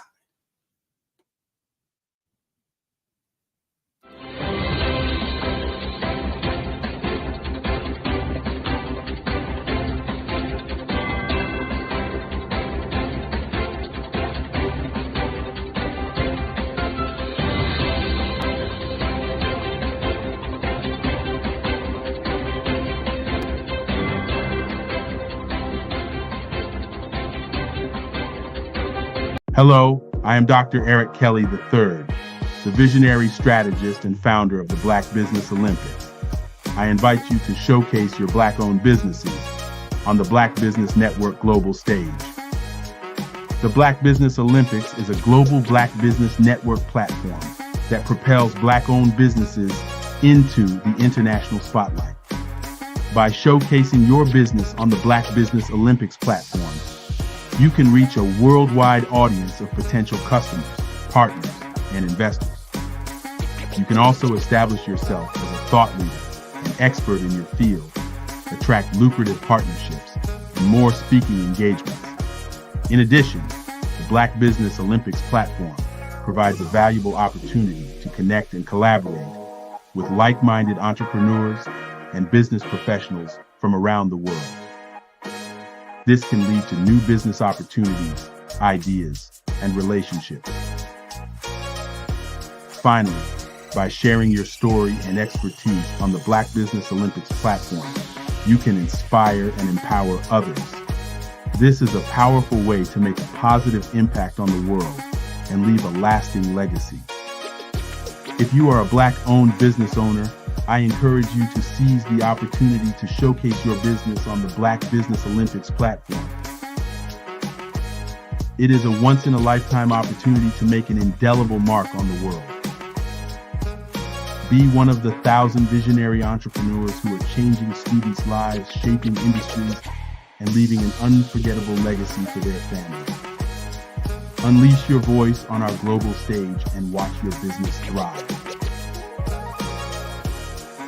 Black Business Olympics is one of the largest Black business showcases in the history of Black business in the world. Yes, the entire world. Just give me a call today at 919-308-9090